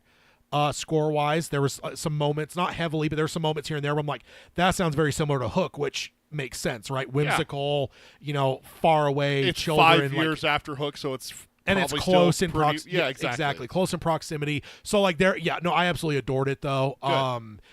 And then did you tell me at one point the main theme is an owl or something? Like the main Harry Potter theme, the first main thing. Harry Potter theme is named Hedwig's theme, which is Harry Potter's snowy owl, the white owl. Which is interesting. Yeah, because that didn't seem like that. Hedwig's Didn't theme. seem like that big of a Yeah, big of a thing necessarily. In terms of the owl didn't seem like a massive part of the. you have to remember, sir, you're only 1/8 through the story. But for it to so- have the name of the fucking theme of the goddamn thing, it's just I expected the owl to be a lot bigger because I'm when the whole story behind it is they asked John Williams over a holiday. We're like, hey, we have a trailer. Would there be any chance you'd want to score just the trailer for us? Mm-hmm. And they kind of gave him here's the vibe we want. And then he worked a little bit and came up with that. And obviously iconic, right? That's up there is probably one of the most iconic John Williams themes, especially for younger generations. Yes. People that didn't grow up with Superman and Star Wars the same way you and I did. Mm-hmm. Someone that's younger than they us. hear it, they know it's Harry They know Potter. immediately it is. Yeah. And And Hayden points out the owl is bigger when it expands its wings, so don't forget about that. So, nice Hooters. damn it, Ted. I was hoping that you would I knew you would listen to the movie, score. So, and I had listened to at least because he didn't score them all. no, he scores the first. Which ones did Chris 2. Columbus do? The first 2. Okay, I think he at least did those 2. Yeah. And then past that, he maybe did the third one. But I I know don't for sure think he did. I know for sure beyond that he does not score them. He just gets credit for he wrote the themes and other people utilize those themes. Yes. But no, I absolutely adored it. It was cool to finally see it in context because I have listened to at least the first one. There was a couple themes in there that I was like, oh yes, I've heard this before because I've listened to I've thrown it on Oh, Spotify. he does the first 3. Okay, I had a weird inkling in my mind that he did the third one without Chris Columbus, which is kind of strange. But then after that, he had pieced out. So, So yeah. Next question. What did you think of the movie overall? I can see where people really got into it. It's a vast universe that was built. I mean, it's only a single film right now, but like I can see the world building they're doing. And I can kind of see, sometimes you see things where it's like they're trying too hard to make a franchise out of something. I know this is different because this is multiple books and shit, but like I can see that like there's a depth to the material that justifies what they're doing, I guess, if that makes sense. Like, because I know they have like fucking theme parks and like video games, and like I see that all that is justified, and it's not just trying hard with like something that's like a couple inches deep. Like I see there's actually some depth to this this world and stuff. So, and we're just scratching the surface because we're only in the first book, which you have to realize each book is like book 1, book 2, book 3. I also think where we stand now, I think I own the first 4 books now on Audible, on audio. Excellent. Which is fantastic because the guy Jim Dale, who reads the audiobooks for Harry Potter, is amazing. He's phenomenal. He's going to be. I hope you like him because he's one of my favorite. As I have surplus credits, which isn't all the time, but whatever. I have up to 4 books purchased currently. So only 3 more to go, so that's easy enough, and we have time. We're not getting into the books anytime soon, so that's great. Yeah. So next question. And you're watching the chat. I'm going to completely avoid just in case the chat. So that's that. I know you only have one screen there, but they're doing good. If you can keep the chat in mind as well. Carol asked if it would be okay if we go one by one. Tad really prefers to watch all the movies first, so that's what we're gonna do. Just go with that. Yeah, just because like I thought about that while I was watching it. I'm like, my concern with like, read and watch each book at a time is like if there's things that then cascade out and cause it to where like reading the first book causes me to see things in the second movie differently, and because like even like Lord of the Rings, like the first 2 Lord of the Rings I saw before reading any word of Tolkien, and then in the year between Two Towers and Return of the King I read all 3 books, and I feel like I enjoyed the third movie the least. I still enjoyed it, but I enjoyed it the least of the 3, and I think that was just because like the difference of reading versus watching first. So I do think that's probably the best way to go. It's the route that we're gonna do. So also Mike talking about Binary Sunset, man. You're really trying to excite me here. Well, there was a comment earlier that Mike made that I was saying is Mike said, spoiler, Dumbledore is Harry's father. Snape trains Harry to eventually beat him, but Harry tries to redeem Dumbledore instead. I was like, because I know it's because I've never seen it necessarily done in a negative way where it's like, oh, Harry Potter just rips off Luke Skywalker. It's more of the sense of like, in the larger sense, there's these certain heroic tales that share some plot points, and I'm not gonna lie, and I'm probably overreading too much of Luke into Harry Potter, and after watching it now, there's some things that like obviously whatever, but like I have no like, I mean he has his parents, he knows who his parents are, they're dead, like there's gonna be no weird parent twist, like you know that, so but so I'm not gonna go nuts and think that like some beastly Wookiee is going to show up. Whatever. There are beasts in Harry Potter. Although the Beastmaster is not far from a Wookiee. Let's be honest. It's true. So Hayden says one other spoiler: Harry Potter is in all 8 of them. So just let you know. Imagine if he wasn't. Just imagine if like they just did one movie. I guess they did do spin-off movies though, right? Fantastic Beasts and Where to Find Them. Yeah. Which is fascinating to me that became a spin-off. Literally, that book is mentioned as one of Harry's school books. Yeah. Like there's one time where he's going to do his school shopping and he's just like, yeah, I need this book, Fantastic Beasts and Where to Find Them by Newt Scrimgeour. And literally that became a movie. That book, that person's name, that is the main character of the movie. Yeah. Like it blows my mind that became a thing. So yeah. One thing I know that Lucas sometimes gets some guff. Yeah. For like the Nemoidians having Asian accents, or the very cheap, slave owning junk master having certain characteristics. Uh-huh. Please tell me that this gets some heat for the bankers. Absolutely, it did. I was like, what the fuck are we doing here? J.K. Rowling has gotten heat over the years for several things. One of them is definitely the racial stereotypes. I was like, did I smoke something and not know it? Like, because there's no way that's. I mean, I get this is also that was 20-something years ago, right? So, 30. Harry Potter came out in the 90s. The first book. Well, the came book, out. yeah. And I guess she probably described it all in the book. So it just it took me aback a bit. Okay, I will say the goblins at Gringotts Bank are to a T what was described in the book. Okay. Long-fingered, hooked nose goblins. That is to a T what was described in the book. So that you cannot fault Christopher Columbus. Chris Columbus and everything. No. Sorry, brain fart there. Yeah, it's just one of those things where I'm like, man, with Lucas, when Lucas gets like for some of these vague things where it's like if you squint your eyes, it kind of looks like it's a racial thing. This one was, or like Jar Jar too. People, yeah. like whatever, like, and like this one, I'm like, she better get some heat for this because this is like way more overt than what Lucas ever did. Yeah, Carol says J.K. gets a lot of heat for a lot of well-deserved stuff. That is 100% true. She does. Okay, I'm just that threw me a little bit. You mentioned the bank, and that reminded me of Yes. that. So yes. Did I ask you this? I have this highlighted. I don't know if this is where I was or where my next question. Did it meet your expectations or was it different from what you imagined? I actually don't know if I had expectations.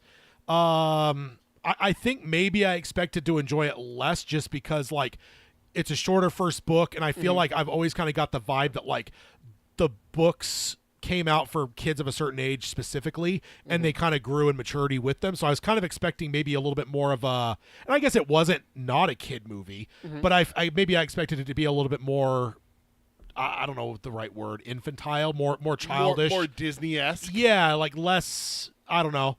There was threat of death in this movie, a couple times. So like, but it does hold true to the themes of the book. So that's what's nice about it. Yeah. Did you have a favorite scene or moment? Oh, I mean, world building stuff. Just in general. I mean the goblin thing eating the unicorn is pretty cool. That was pretty. The little movie. snake looking thing. Yeah, was that the main villain then, or is that some other? Okay, I was like, no, because this could be like a ring wraith thing where it's like you like there's like it's connected in some way, but it's not overtly him. They talked about it in a vague way with the centaur that rescued Harry. He's like, what do you know that needs to live, kind of thing. And then you saw him at the end. The Voldemort is his name. Yeah. You Also, saw they say his name a lot for saying that they never say his name. Yes, I'm just saying, man. I expected to be like a record scratch, needle scratch every time the name was uttered, and like there's like multiple times where I'm like, man, they're sure saying this name a lot for not wanting to say the name. Yeah. I mean, it's not a criticism. It made me laugh. No, it's fair. It's fair. It's just the first book. They got to make sure to get the name out there, though. They can't just be saying "he who must not be named" every time. Yeah, I do. I was a little bit surprised how little he was in it. I guess. Yeah. But I guess it kind of makes sense. But I guess I suppose that maybe even if it was like a Lord of the Rings like prologue, and we would get like way more. But it's like I'm guessing Ralph Fiennes wasn't even cast in this movie. Is that correct? I don't think he gets cast. It didn't look like him. I mean, the character design didn't even look right necessarily, because I feel like it had a nose, and I feel like the Ralph Fiennes character doesn't have a nose from what I've seen online. So, like within on the back of his head didn't look. I'm like, okay, one, it didn't look like Ralph Fiennes. Two, it doesn't look like the same character design that they're eventually going to land on. So I'm just like, I'm guessing Ralph Fiennes wasn't involved in this at all yet. Probably gets cast later on. I'm pretty sure he wasn't. I'm double checking that just to be sure.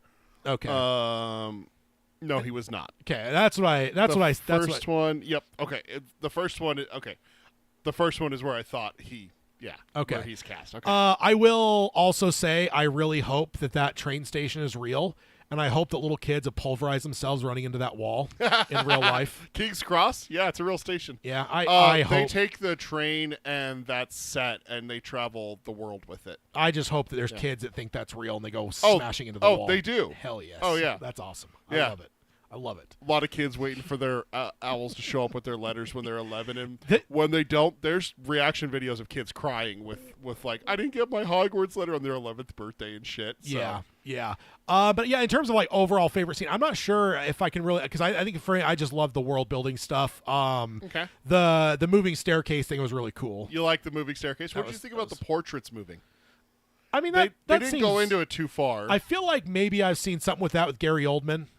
Like in a moving picture of some kind, like maybe even like holding a jailer, like he's in jail or something. So that wasn't a complete surprise to me. It's cool. I mean, it fits the world for sure. Right. Yeah. Yeah. Also, I will say that a lot of what I'm seeing, I know it's completely backwards, but I'm almost relating it to seeing Wicked.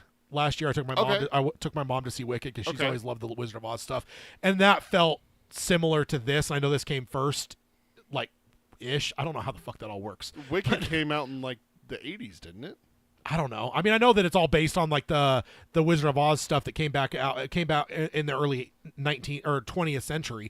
But in terms of like Wicked, I don't know how that all works. But either way, because that's kind of building into this whole world where things are different and they're exposing you to a lot of stuff. So like having seen Wicked, like there was elements of watching this movie that felt like, oh, very similar. They're introducing to this new world. It has new rules. There's like different kinds of creatures. There's a cave troll, for God's sake. Yeah. They have a cave troll. Well, when you get into fantasy and stuff like that, you're going to have a lot of similarities. No, a lot of yeah, things for cross sure. And everything, Yeah, no, so. and I love it because again, like, growing up on like Greek mythology and stuff, seeing the Cerberus like was like really cool because it's like that's a cool like and like I think Lucas does that too really well, where it's like takes things from real mythology and puts them in there because it almost makes it everything feel deeper and richer. Like if that would have just been a giant dog, like. That wouldn't have been as cool. Like that just but having it having three heads was really cool. Yeah, and it's like and because the Cerberus existed in like ancient, like that's something that thousands of years people have thought about a creature like that, and that just adds like a depth and a weight to it. Like we just came off of we just did a book club on our other show, and it's like we talk in those all the time about world building and growing. Yes. And sometimes when you just give like depth and length and like just adding something that in our world is thousands of years old, into it, like that just brings. It's my favorite thing across fiction is when they explain something in a different way than the classic way. I know it's one that I've mentioned before, but in the movie Troy, where Achilles dies and he has an arrow in his ankle. Yeah. But he's been shot 5 times. He's taken all those arrows out. So it's like, oh, like the Achilles, the Achilles heel, like that's how it can. Dude, I love that shit. Yeah. And Harry Potter does a great job with that because they have things that are to us, established, but she takes it and makes it her own. And I love that. Yeah. The 3-headed dog, like you said, with Cerberus is an example. We have goblins already and everything. There's a dragon in it, so we know the dragons are there. Dragons. So. They mentioned that with the redheaded kid where his whole family's in, is it Romania? His older brother's in Romania. Well, the family went to visit him in Romania or something, and like studying dragons. So it's like, okay, so there's dragons in this world. Like, it's definitely kind of an all-inclusive world. There's a lot of like stuff from all different kinds of fiction being plugged in. And that's a lot of it is the fantasy stuff, like goblins and dragons and everything. So yeah. Hayden does say a really good joke. Mixing up Greek mythology has always been my Hercules ankle. Sorry, I flubbed it. My bad, Hayden. Was there anything in this movie that surprised you? I mean, the runtime. You did say that. The runtime, the aunt and uncle thing. Again, maybe it's just the Luke thing, so I just didn't expect it to be like terrible people and basically having a Willy Wonka kid as a cousin. Yeah. Because tell me that wasn't just a Willy Wonka kid. Oh, maybe he was a couple of them combined. That's a great way of describing Dudley. That's his name, Dudley. He's like a couple Willy Wonka kids rolled into one. He's like all of them rolled into one. Maybe, yeah. Like 37. Last year I got 38. Like what? That's the spoiled girl right there. Veruca Salt is it the super spoiled one? And then you got the assault. He like shoves him back into the cupboard and slams the door on him. So you got the mean one there. You know?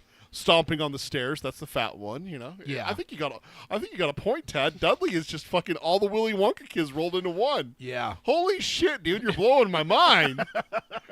This is why I want you to watch these. They're like the brand new perspective. I forgot. I was going to come back to it. Mike asked if you were going to buy them on Blu-ray or the box set. Tad has owned the box sets for like 15 fucking No, years. not 15. I probably bought it about 8 or so years ago. And he's never watched them. No. I let my niece is into Yes. it, so she's watched them. So, in fact, I think they're still. Yeah, they are sitting right there. There's the box set yeah. that Tad has owned for years and never used himself. I bought it on Black Friday. One year. It was super cheap. I think I bought it for like $15. I was like, $15 for like 7 movies, like 8 movies, whatever. 8 movies, yeah. Yeah, that's not a bad deal. That's Especially good. back. I mean, nowadays Yeah. for a Blu-ray, that's pretty standard because Yeah. 4K is now the expensive shit. So, Well, that's the thing is, are you going to upgrade them? That's the question for the evolving Mike's question. Are you going to? maybe. So where I'm at right now is I'm largely upgrading as many DVDs as possible and getting to the point these are where Blu-rays. getting Okay. everything that's Blu-ray or 4K.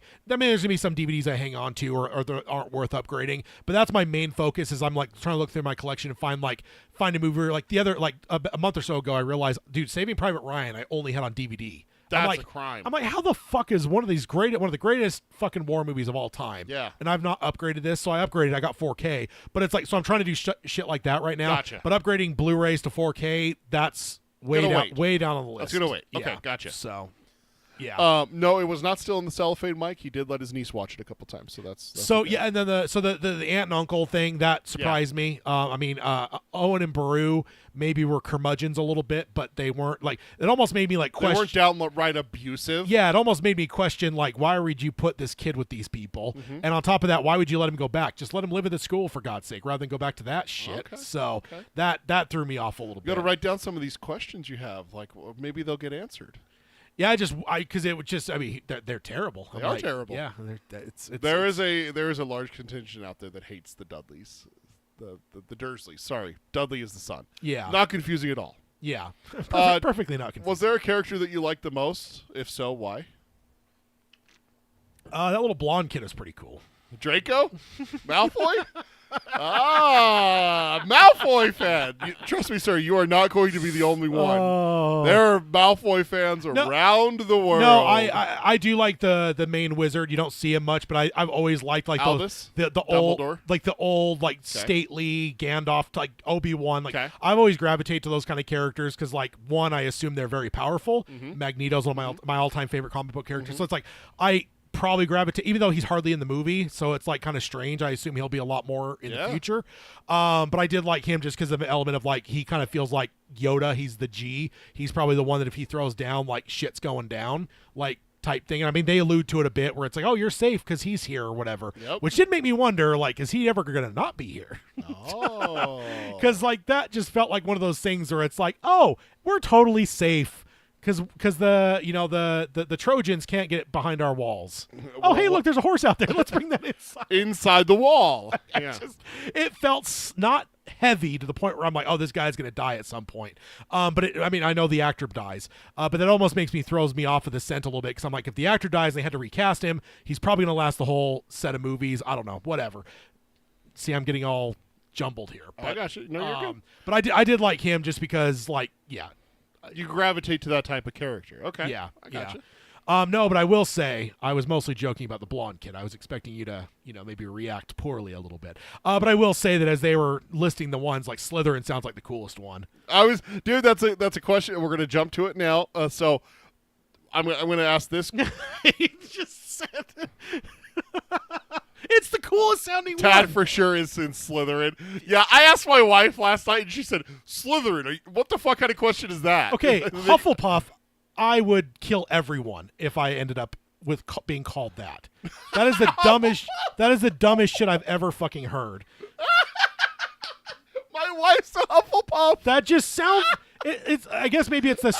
What's the stupid marshmallow Pokemon? It sounds like that. Jigglypuff. Yeah, I would destroy everything. It's just. The sorting. I want someone to make this an animated cartoon. Little Tad, just take this and make it smaller. Getting sorted into Hufflepuff, and then it just flashes, and Hogwarts is just burned to the ground. Dude, seriously. But dude, snakes are badass. And earlier in the movie, he's like hanging out and letting the snake out. So it's like, cool. You can't even tell me that snakes are evil like Hayden thinks. Like, snakes are great. Snake was nice to him. The snake talked to him. The snake winked at him. Oh, my God. And that just sounds the coolest. God. Carol says Ravenclaw. That one sounds okay. Ravenclaw sounds all right. So- What's the Harry Potter kid in? What's He's he? in Gryffindor.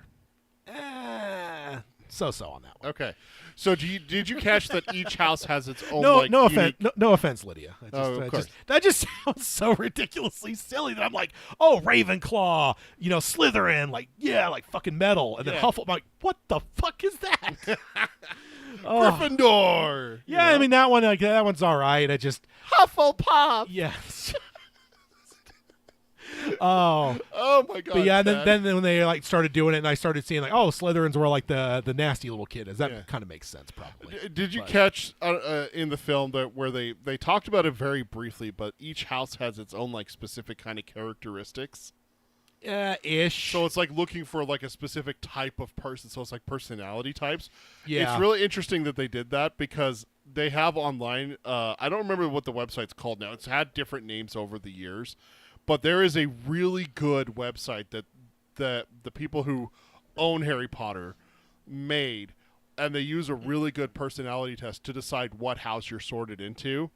And they actually give you like your wand and a couple other things that are introduced later in the series as well. And we've taken the quiz, obviously. That's how I say Lydia's a Hufflepuff. She took that quiz. I took the quiz. I'm a Gryffindor. You have to send it to me. My daughter is a Gryffindor. We will do it. We will do it at a later time because, like I said, there are things that it discloses there's about spoilers? you that are spoilers for later films. So we will have to wait a few films before we can do that. So that is one thing that we will do, and I honestly think that the best thing to do is to reveal the results here on the show. Also, can you have a raven instead of an owl? No, owls deliver the post. I want a raven. Ravens Nope. are cool. Owls deliver post. No post on Sunday. That was pretty funny. Getting overwhelmed. Best day by it of the and week. stuff. That was No post on Sunday. yeah. That and then like the owls everywhere. It looked like a Hitchcock film. Yeah. That was great. So Yeah. Yeah. The birds. yeah, Just yeah, happening. exactly. It looked like the birds. Did you think? What did you think of Harry as the main character? How do you feel about him after one movie? I mean, it kind of, yeah. I mean, I think the thing that I guess another thing that surprised me was the fact that basically everyone knows who he is. I think that's kind of like again maybe the Luke Skywalker thing. Like I think everyone would probably have an understanding of like Anakin Skywalker, and maybe there's a connection that some people make, but like it's not just like oh my god, that's Luke Skywalker. Everyone in the cantina stops talking and looks. Like that surprised me a little bit. Yeah. I mean, it's fine. Like it kind of gets into like it's almost more like Harry Potter's more of like the chosen one. But if the chosen one, which is Anakin, not Luke. I'm not a Philistine. But if everyone knew that like this chosen one's gonna be born and his name will be Anakin Skywalker, so it's like Yeah, when they 'cause- find him, it's just like his name's Anakin Skywalker. Oh my fucking god, that's the chosen one. Yeah, Like, because see, like it's kind of interesting because like in Star Wars, everything that happens with like the Jedi, there's like the propaganda that the Empire puts out after Order 66, where they're like, they tried to kill the Emperor and everything like that. So I mean, they did. They're trying to take over. they defended themselves. We're not doing this. This is a Harry Potter episode, not Star Wars. But the thing with Harry Potter is that, like, you saw what happened. Like, Voldemort went to go kill Harry and couldn't. Yeah. That- Who was his parents, by the way, actor wise? I don't think Was they there were, okay? I don't Nobody. Think I don't think they the were. mom looks anyone. kind of familiar. Sorry to cut you off, but so ultimately he was saved by his parents, but they died. Kind of gave me Andrew Garfield Spider-Man vibes. We never had that paid off necessarily. Yeah. But like the dead parents, like whatever, like there's like a mystery there, and I don't know. Are we going to get anything more with the parents, or is that pretty much the establishment of what? Do you want me to answer that, or do you want me to write that down as a question? Because that's one of those things where it's like it could just be like we've got everything we need to know. Is it like they were killed by the main villain, tried to kill him, but like, and also they were like kind of famous, I guess. Like everyone kind of knows who they are. Okay, they know who they are because of what happened. Oh, okay. So they weren't famous like before that. famous before okay. or anything like that. I didn't. They're famous because of their deaths. Oh, okay. They're one of those. And you have to realize that Harry survived the most evil person, the most evil wizard who has ever existed. Yeah. Like he went to go kill a baby. Harry was 1 year old when that happened. Yeah. So for him to survive, basically defenseless, is astounding. It's remarkable. And that's why the story's known. Yeah. Is he got rid of Voldemort somehow as a 1 year old baby. but Voldemort killed his parents before turning his wand on Harry. So how? It's the mystery and everything like that. So the question I have for you, you ask, do you want me to answer that? I mean, if there's more to it, there's more to it. I was just curious if that was like a one and done. There is more to it, and it is a serious plot point for the series. All right. So it is good. That makes sense. Let's see. Lily Potter is played by Geraldine Somerville. She looked familiar, but not every time I saw her did she look familiar. So she's been in 2 things this decade. Okay, so maybe and one of them's a short. So maybe she just looked like someone a few times, but not all. Because it wasn't every time where I was like looking at her, going, "God, I know who that is." All right, yeah, she does. It does not look like she's in. I don't think she's in anything that I recognize aside from Harry Potter. Also, I will say the Sneetch. I feel like I'm slightly familiar with there. I'm more used to it taking people's heads off and blowing out their chest cavities and whatnot. Yes. But now you understand that reference. Yes. Although for anyone who hasn't read it, the Dark Tower series by Stephen King is what's covered a lot on our other show. There is a section where the bad guys use golden Sneetches, and they are literally winged fucking grenades. They fly, they hunt you down. They're like heat-seeking. They find you, and they literally they go into your chest, they and jellify you, explode, and they basically turn you to Jello. Yeah, which is fun. Hayden would probably appreciate that on screen. Probably. I will say, as a sports fan, that is idiotic.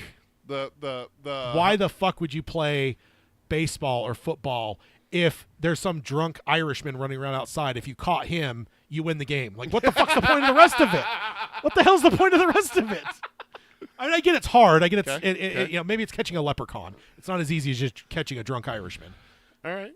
But, if you have good enough chasers who score with the quaffle, 10 points. If you score 160 points, even if they catch the Sneetch, you still win. I guess from it's just that's the sports side of me where I'm like, dude, if there's like a singular way, like that's all you worry about, right? Like it's kind of like the NBA now. Nobody shoots anything but threes anymore. Have you seen those heat maps? Oh yes, like 30 years ago versus now. Like, nobody takes shots. Dude, I saw a video the other day where they talked about Pistol Pete Maravich, and someone went back and his 4-year span of the best 4 years of his career. If they had the college 3-point line today, he would have averaged 55 points a game. Yeah. It's like, holy fuck. He was shooting 2-pointers from where it's 3-point now. Yeah. And it's just like, holy shit. And it's like, it evolves that way because it's like, ultimately, you're going to score one more point with a 3-pointer, so that's what people focus on. I just feel like, again, this isn't knocking the movie so much as just me being a lifelong sports fan. I guess I just wouldn't understand if you basically have a immediately win thing. That should be the main focus. Okay, I know it's hard though. I do want to explain one thing because I did catch that in the movie. Is that Oliver Wood, the captain, tells Harry, "If you catch this, we win." That is not factual. The rules of Quidditch state that the team who catches the snitch gets 150 points and the match ends. If you're down by 300 points and you catch the snitch, you lose by 150. You don't automatically win the game. Oh, okay. They do word that wrong. I caught that rewatching it. He's like, you catch this and we win. It's almost a guaranteed victory. It's 150 points. Yeah. But it is not. And you're down by 700 points. You win. You caught the golden. No, it's not that. Yeah. So maybe that helps a little bit. Like The Simpsons when Homer's a Denver Bronco. Yes. He gets a touchdown. They lose 55-7. Yeah. No, it's still, if you're down by 200 points, you catch it, you lose by 50. It's that simple. Yeah. So also in that whole thing, I knew immediately that what's his name was helping him. Snape was helping him. So again, they were trying too hard. I'm like, there's just no way. I mean, I know what he did at Nakatomi Plaza. I know we should not trust him entirely, but I was just like, he's helping. He's gonna throw Harry off of a tall tower or something. Yeah. Oh, okay. Oh yes, indeed. So yeah, that scene and then her lighting him on fire and stuff. That's I expected her to be a little bit more of a goody two shoes, but she was getting a little rebellious throughout the movie here. I was mean, like, Ron says it best. I think we're a bad influence on her. yeah, I was surprised. I also like that he's thought of poorly because of his family. Like people are, oh my god, another one. Like Yeah. that's the way my mom slightly had. So she had 3 siblings, and Sure. they're all older than her. She was an oopsie baby. Like I think she was her youngest sibling ahead of her was 10 or so when Yeah. she was born. So they were all way ahead of her. Yep. But they had my oldest uncle, pretty decent, normal student, whatever, normal kid. Second one was a boy, and my Uncle Lynn, he was a terror. He was an absolute fucking nightmare to everyone. Like just just whatever. Then my Aunt Kim comes along, straight A student, super Dude, super you are studious. fucking blowing my mind right now. And then my mom. So when my mom would get into school, she'd go to the same elementaries, the Yep. same junior highs, Yep. same high schools. She'd see the last name, very unique last name, one Yep. you're never gonna, Yep. whatever. Yep. And they're just like, oh my god, are Another you one. like your brother? Are you like your sister? So like, You want to know what's crazy is that you are 100% matching the Weasley family right now. Oh yeah, There are 7 Weasleys. Bill, Charlie, Percy, Fred and George are the twins. You met them in this movie. Percy you also met. I don't know if you caught that. no, I don't think I. He's the one that leads them up to their dorm the first time. First years this way. Stay close. First years. Very oh wait, like did Hayden say that are they not gingers? no, they're gingers. Oh, they all are. Okay, Oh, they all are. Okay. 100%. All 7 okay. gingers. So Fred and George. Then you have Ron, and then you have the younger sister Ginny. So 6 boys and then 1 girl. Okay. Bill. Oh, I see what Hayden's saying. Okay. Bill was head boy. Charlie was a seeker and a Quidditch guy. Percy, the biggest nerd on the fucking planet. He is grade A nerd. In the books, he has horn-rimmed spectacles. Fred and George, the biggest pranksters / troublemakers on the goddamn planet. They are up there with people that are people like, Loki's bad, but he has nothing on Fred and George Weasley. Yeah. Okay.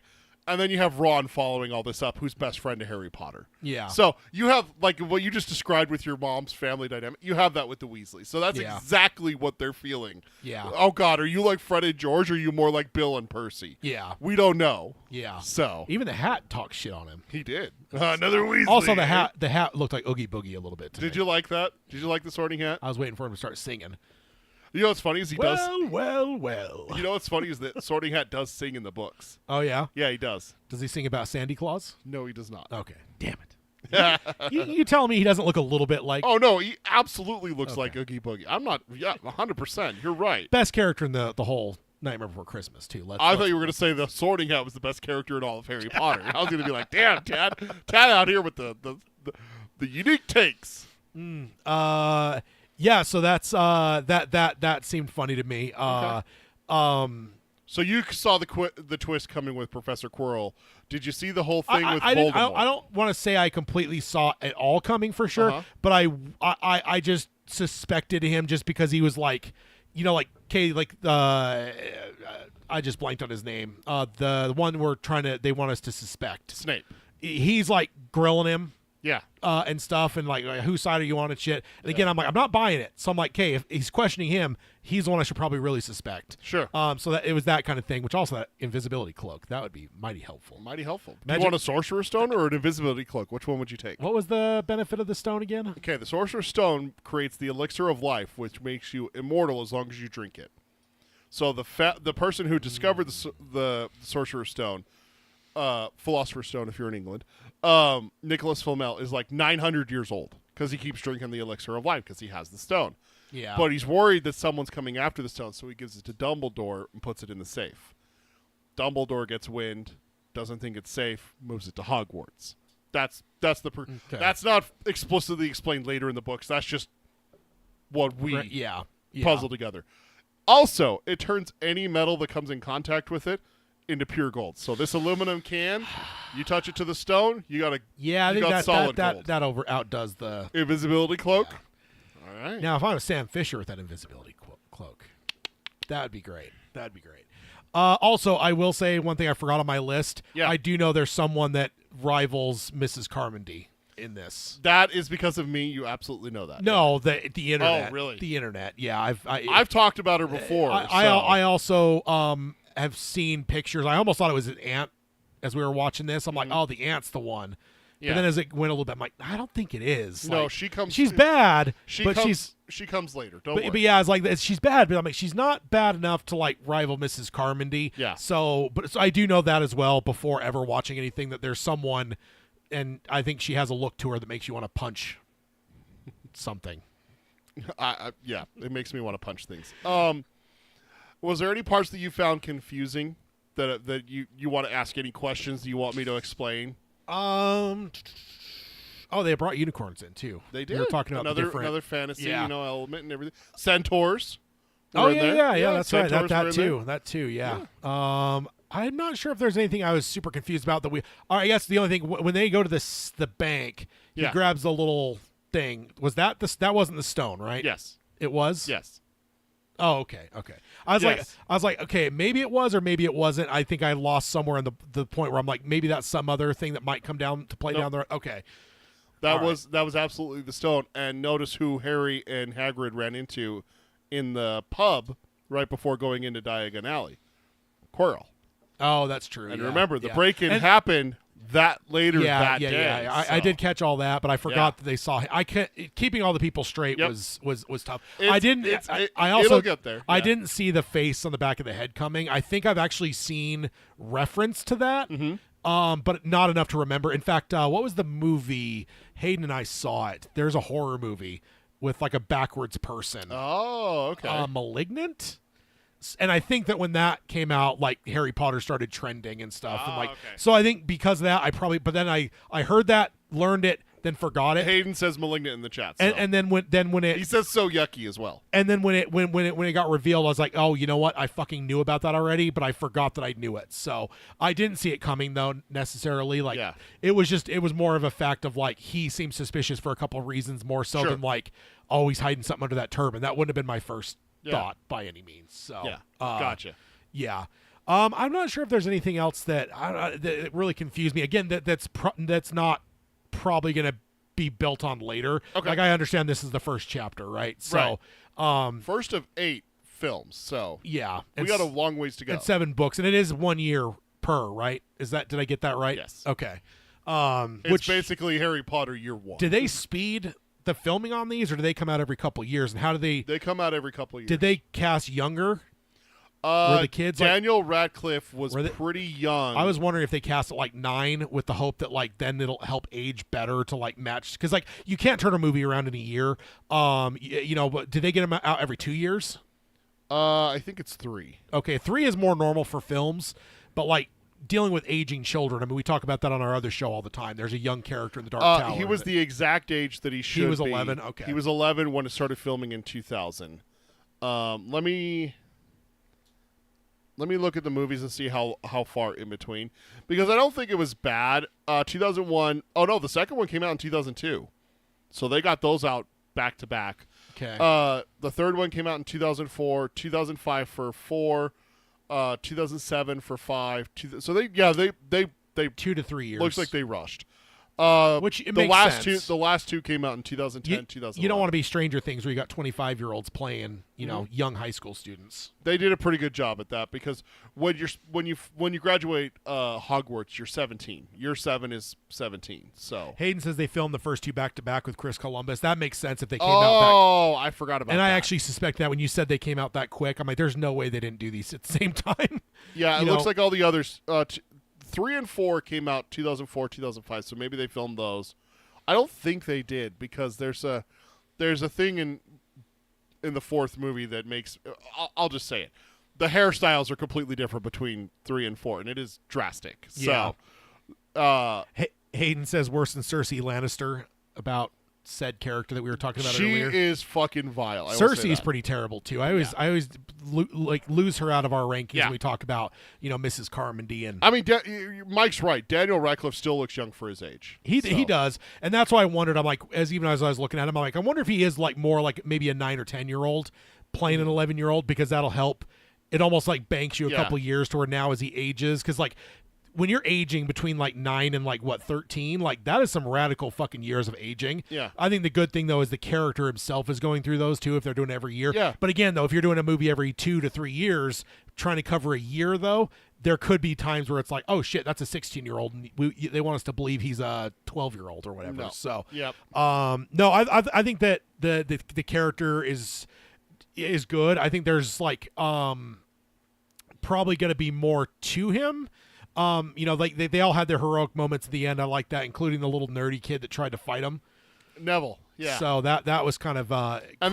then getting recognized by Dumbledore and everything. Yeah, and I knew that was going to happen. Like when my favorite team there, the Snake guys, Slytherins, when they lost, or they won, I was like, that's not going to stand. Yeah. Like, there's going to be something. What do you think about the colors of Slytherin, green and silver? It's not too bad. Doctor too bad. Doom. Yeah, I like that. I like that. Doctor Doom. Yeah. So each house has its own animal and colors. Slytherin is green and silver with a serpent. Gryffindor is a lion, and it's red and gold. So Lannister pays their debts. You can understand why I like that. Lannisters pay their debts. I'm a 49ers fan, so red and gold. And a lion. That's Lannisters all the way, man. I mean, I'm watching you. Hey. The Hufflepuffs, Tad's favorite house, is Pink. Yellow and black, and it's a badger. Okay. And then Not a marshmallow. You're gonna be Pokemon. really mad about this one. The Ravenclaws are blue and silver, and their animal is a raven. Okay, should be black, but Black and silver.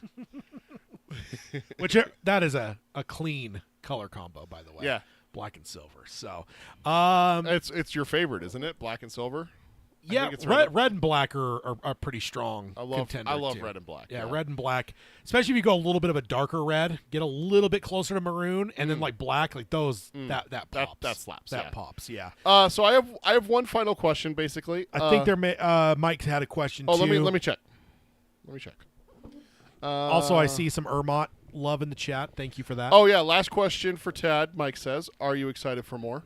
Yeah, I actually am. I think my biggest concern going in was that, like, you were hyping this up a little bit, and I was like, what if I don't like it because this is like very kiddie? Yeah. Especially because I know again that it evolves and gets darker and like whatever. But I was very concerned that this would just be very Disney-ish to the point where it was like just not whatever, and like and maybe I wouldn't feel as excited. But no, it actually did well, and it wasn't as like kiddie as I thought.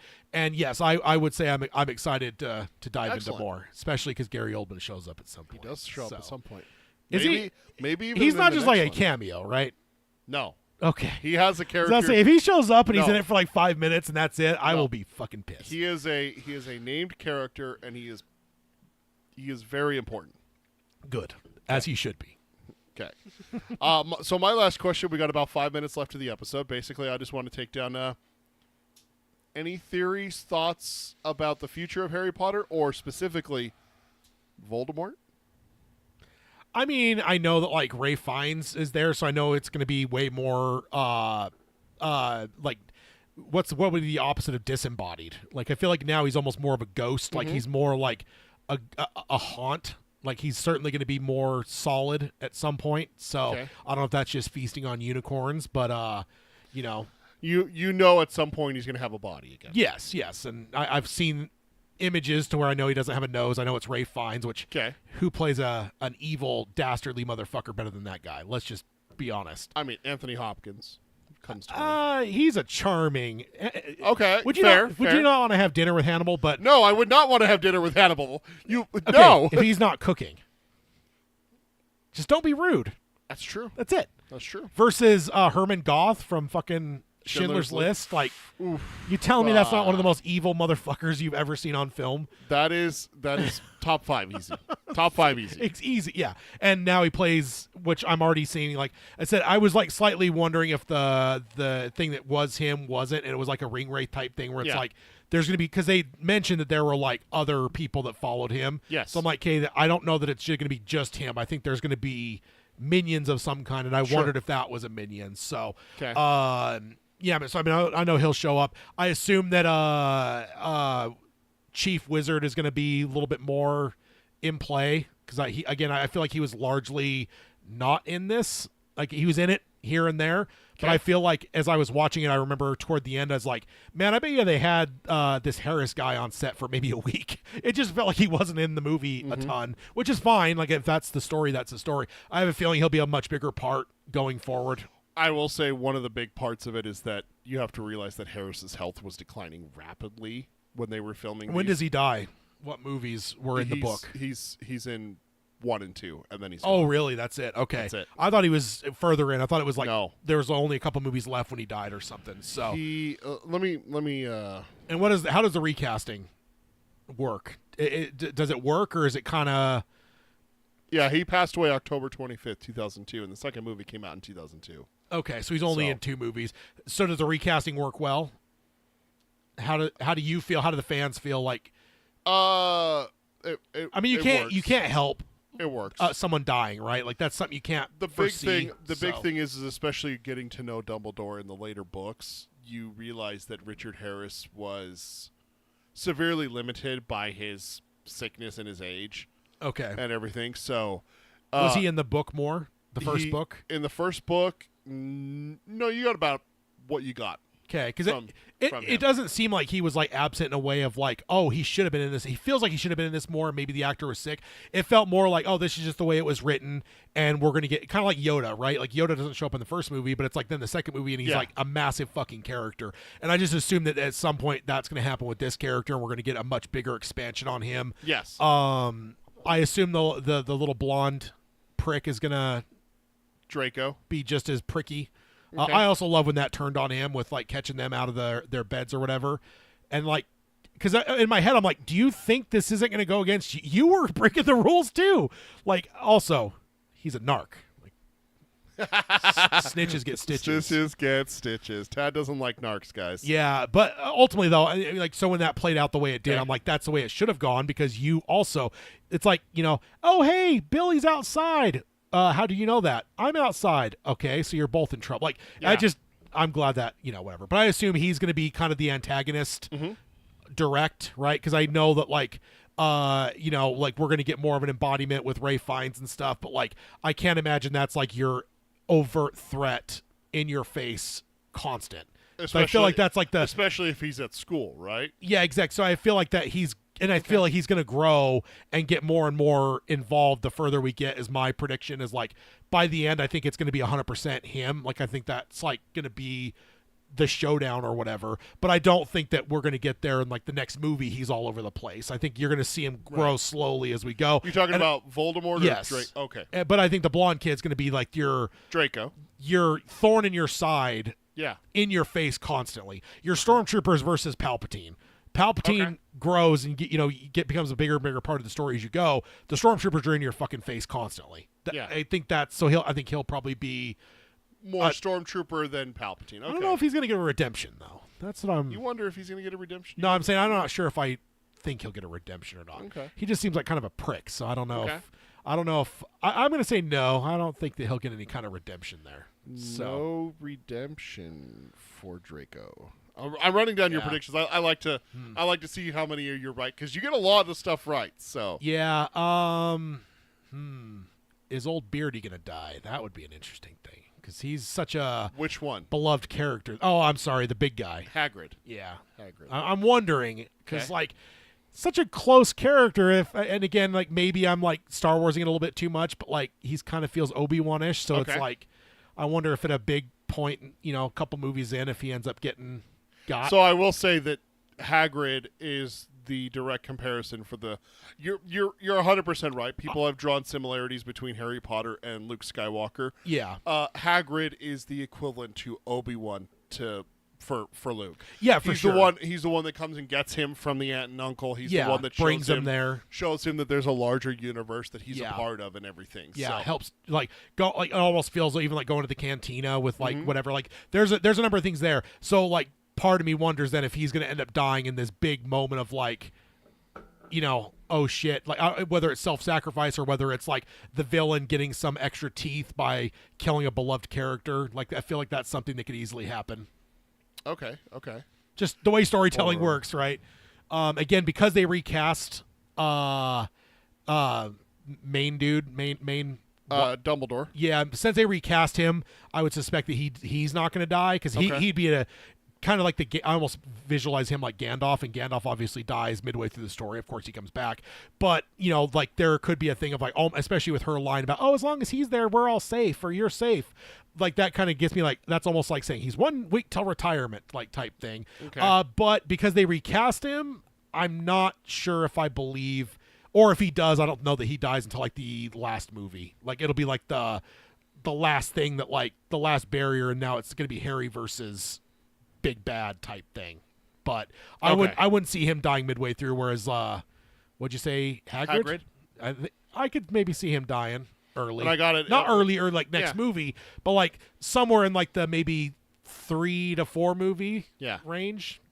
Okay. Just cool. Feels like something that could happen. Absolutely. And then I got your and the 3 kids will be fine all the way through. There's no way that's gonna. None of them died. No, there's no way. Okay. Now that kid that tried to fight him though, watch out for him. He might end up dying. He's not important enough to survive. Neville Longbottom. I'm just threw that out randomly because he really doesn't seem like a significant enough. I mean, no, he was the big thing that helped them win versus Ty, but ultimately, he could grow into something. But like the 3 kids, I have no.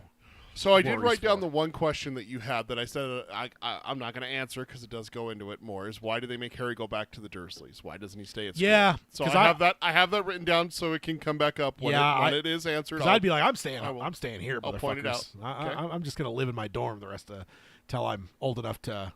What's the word for divorcing your parents? Like, there's a word for that.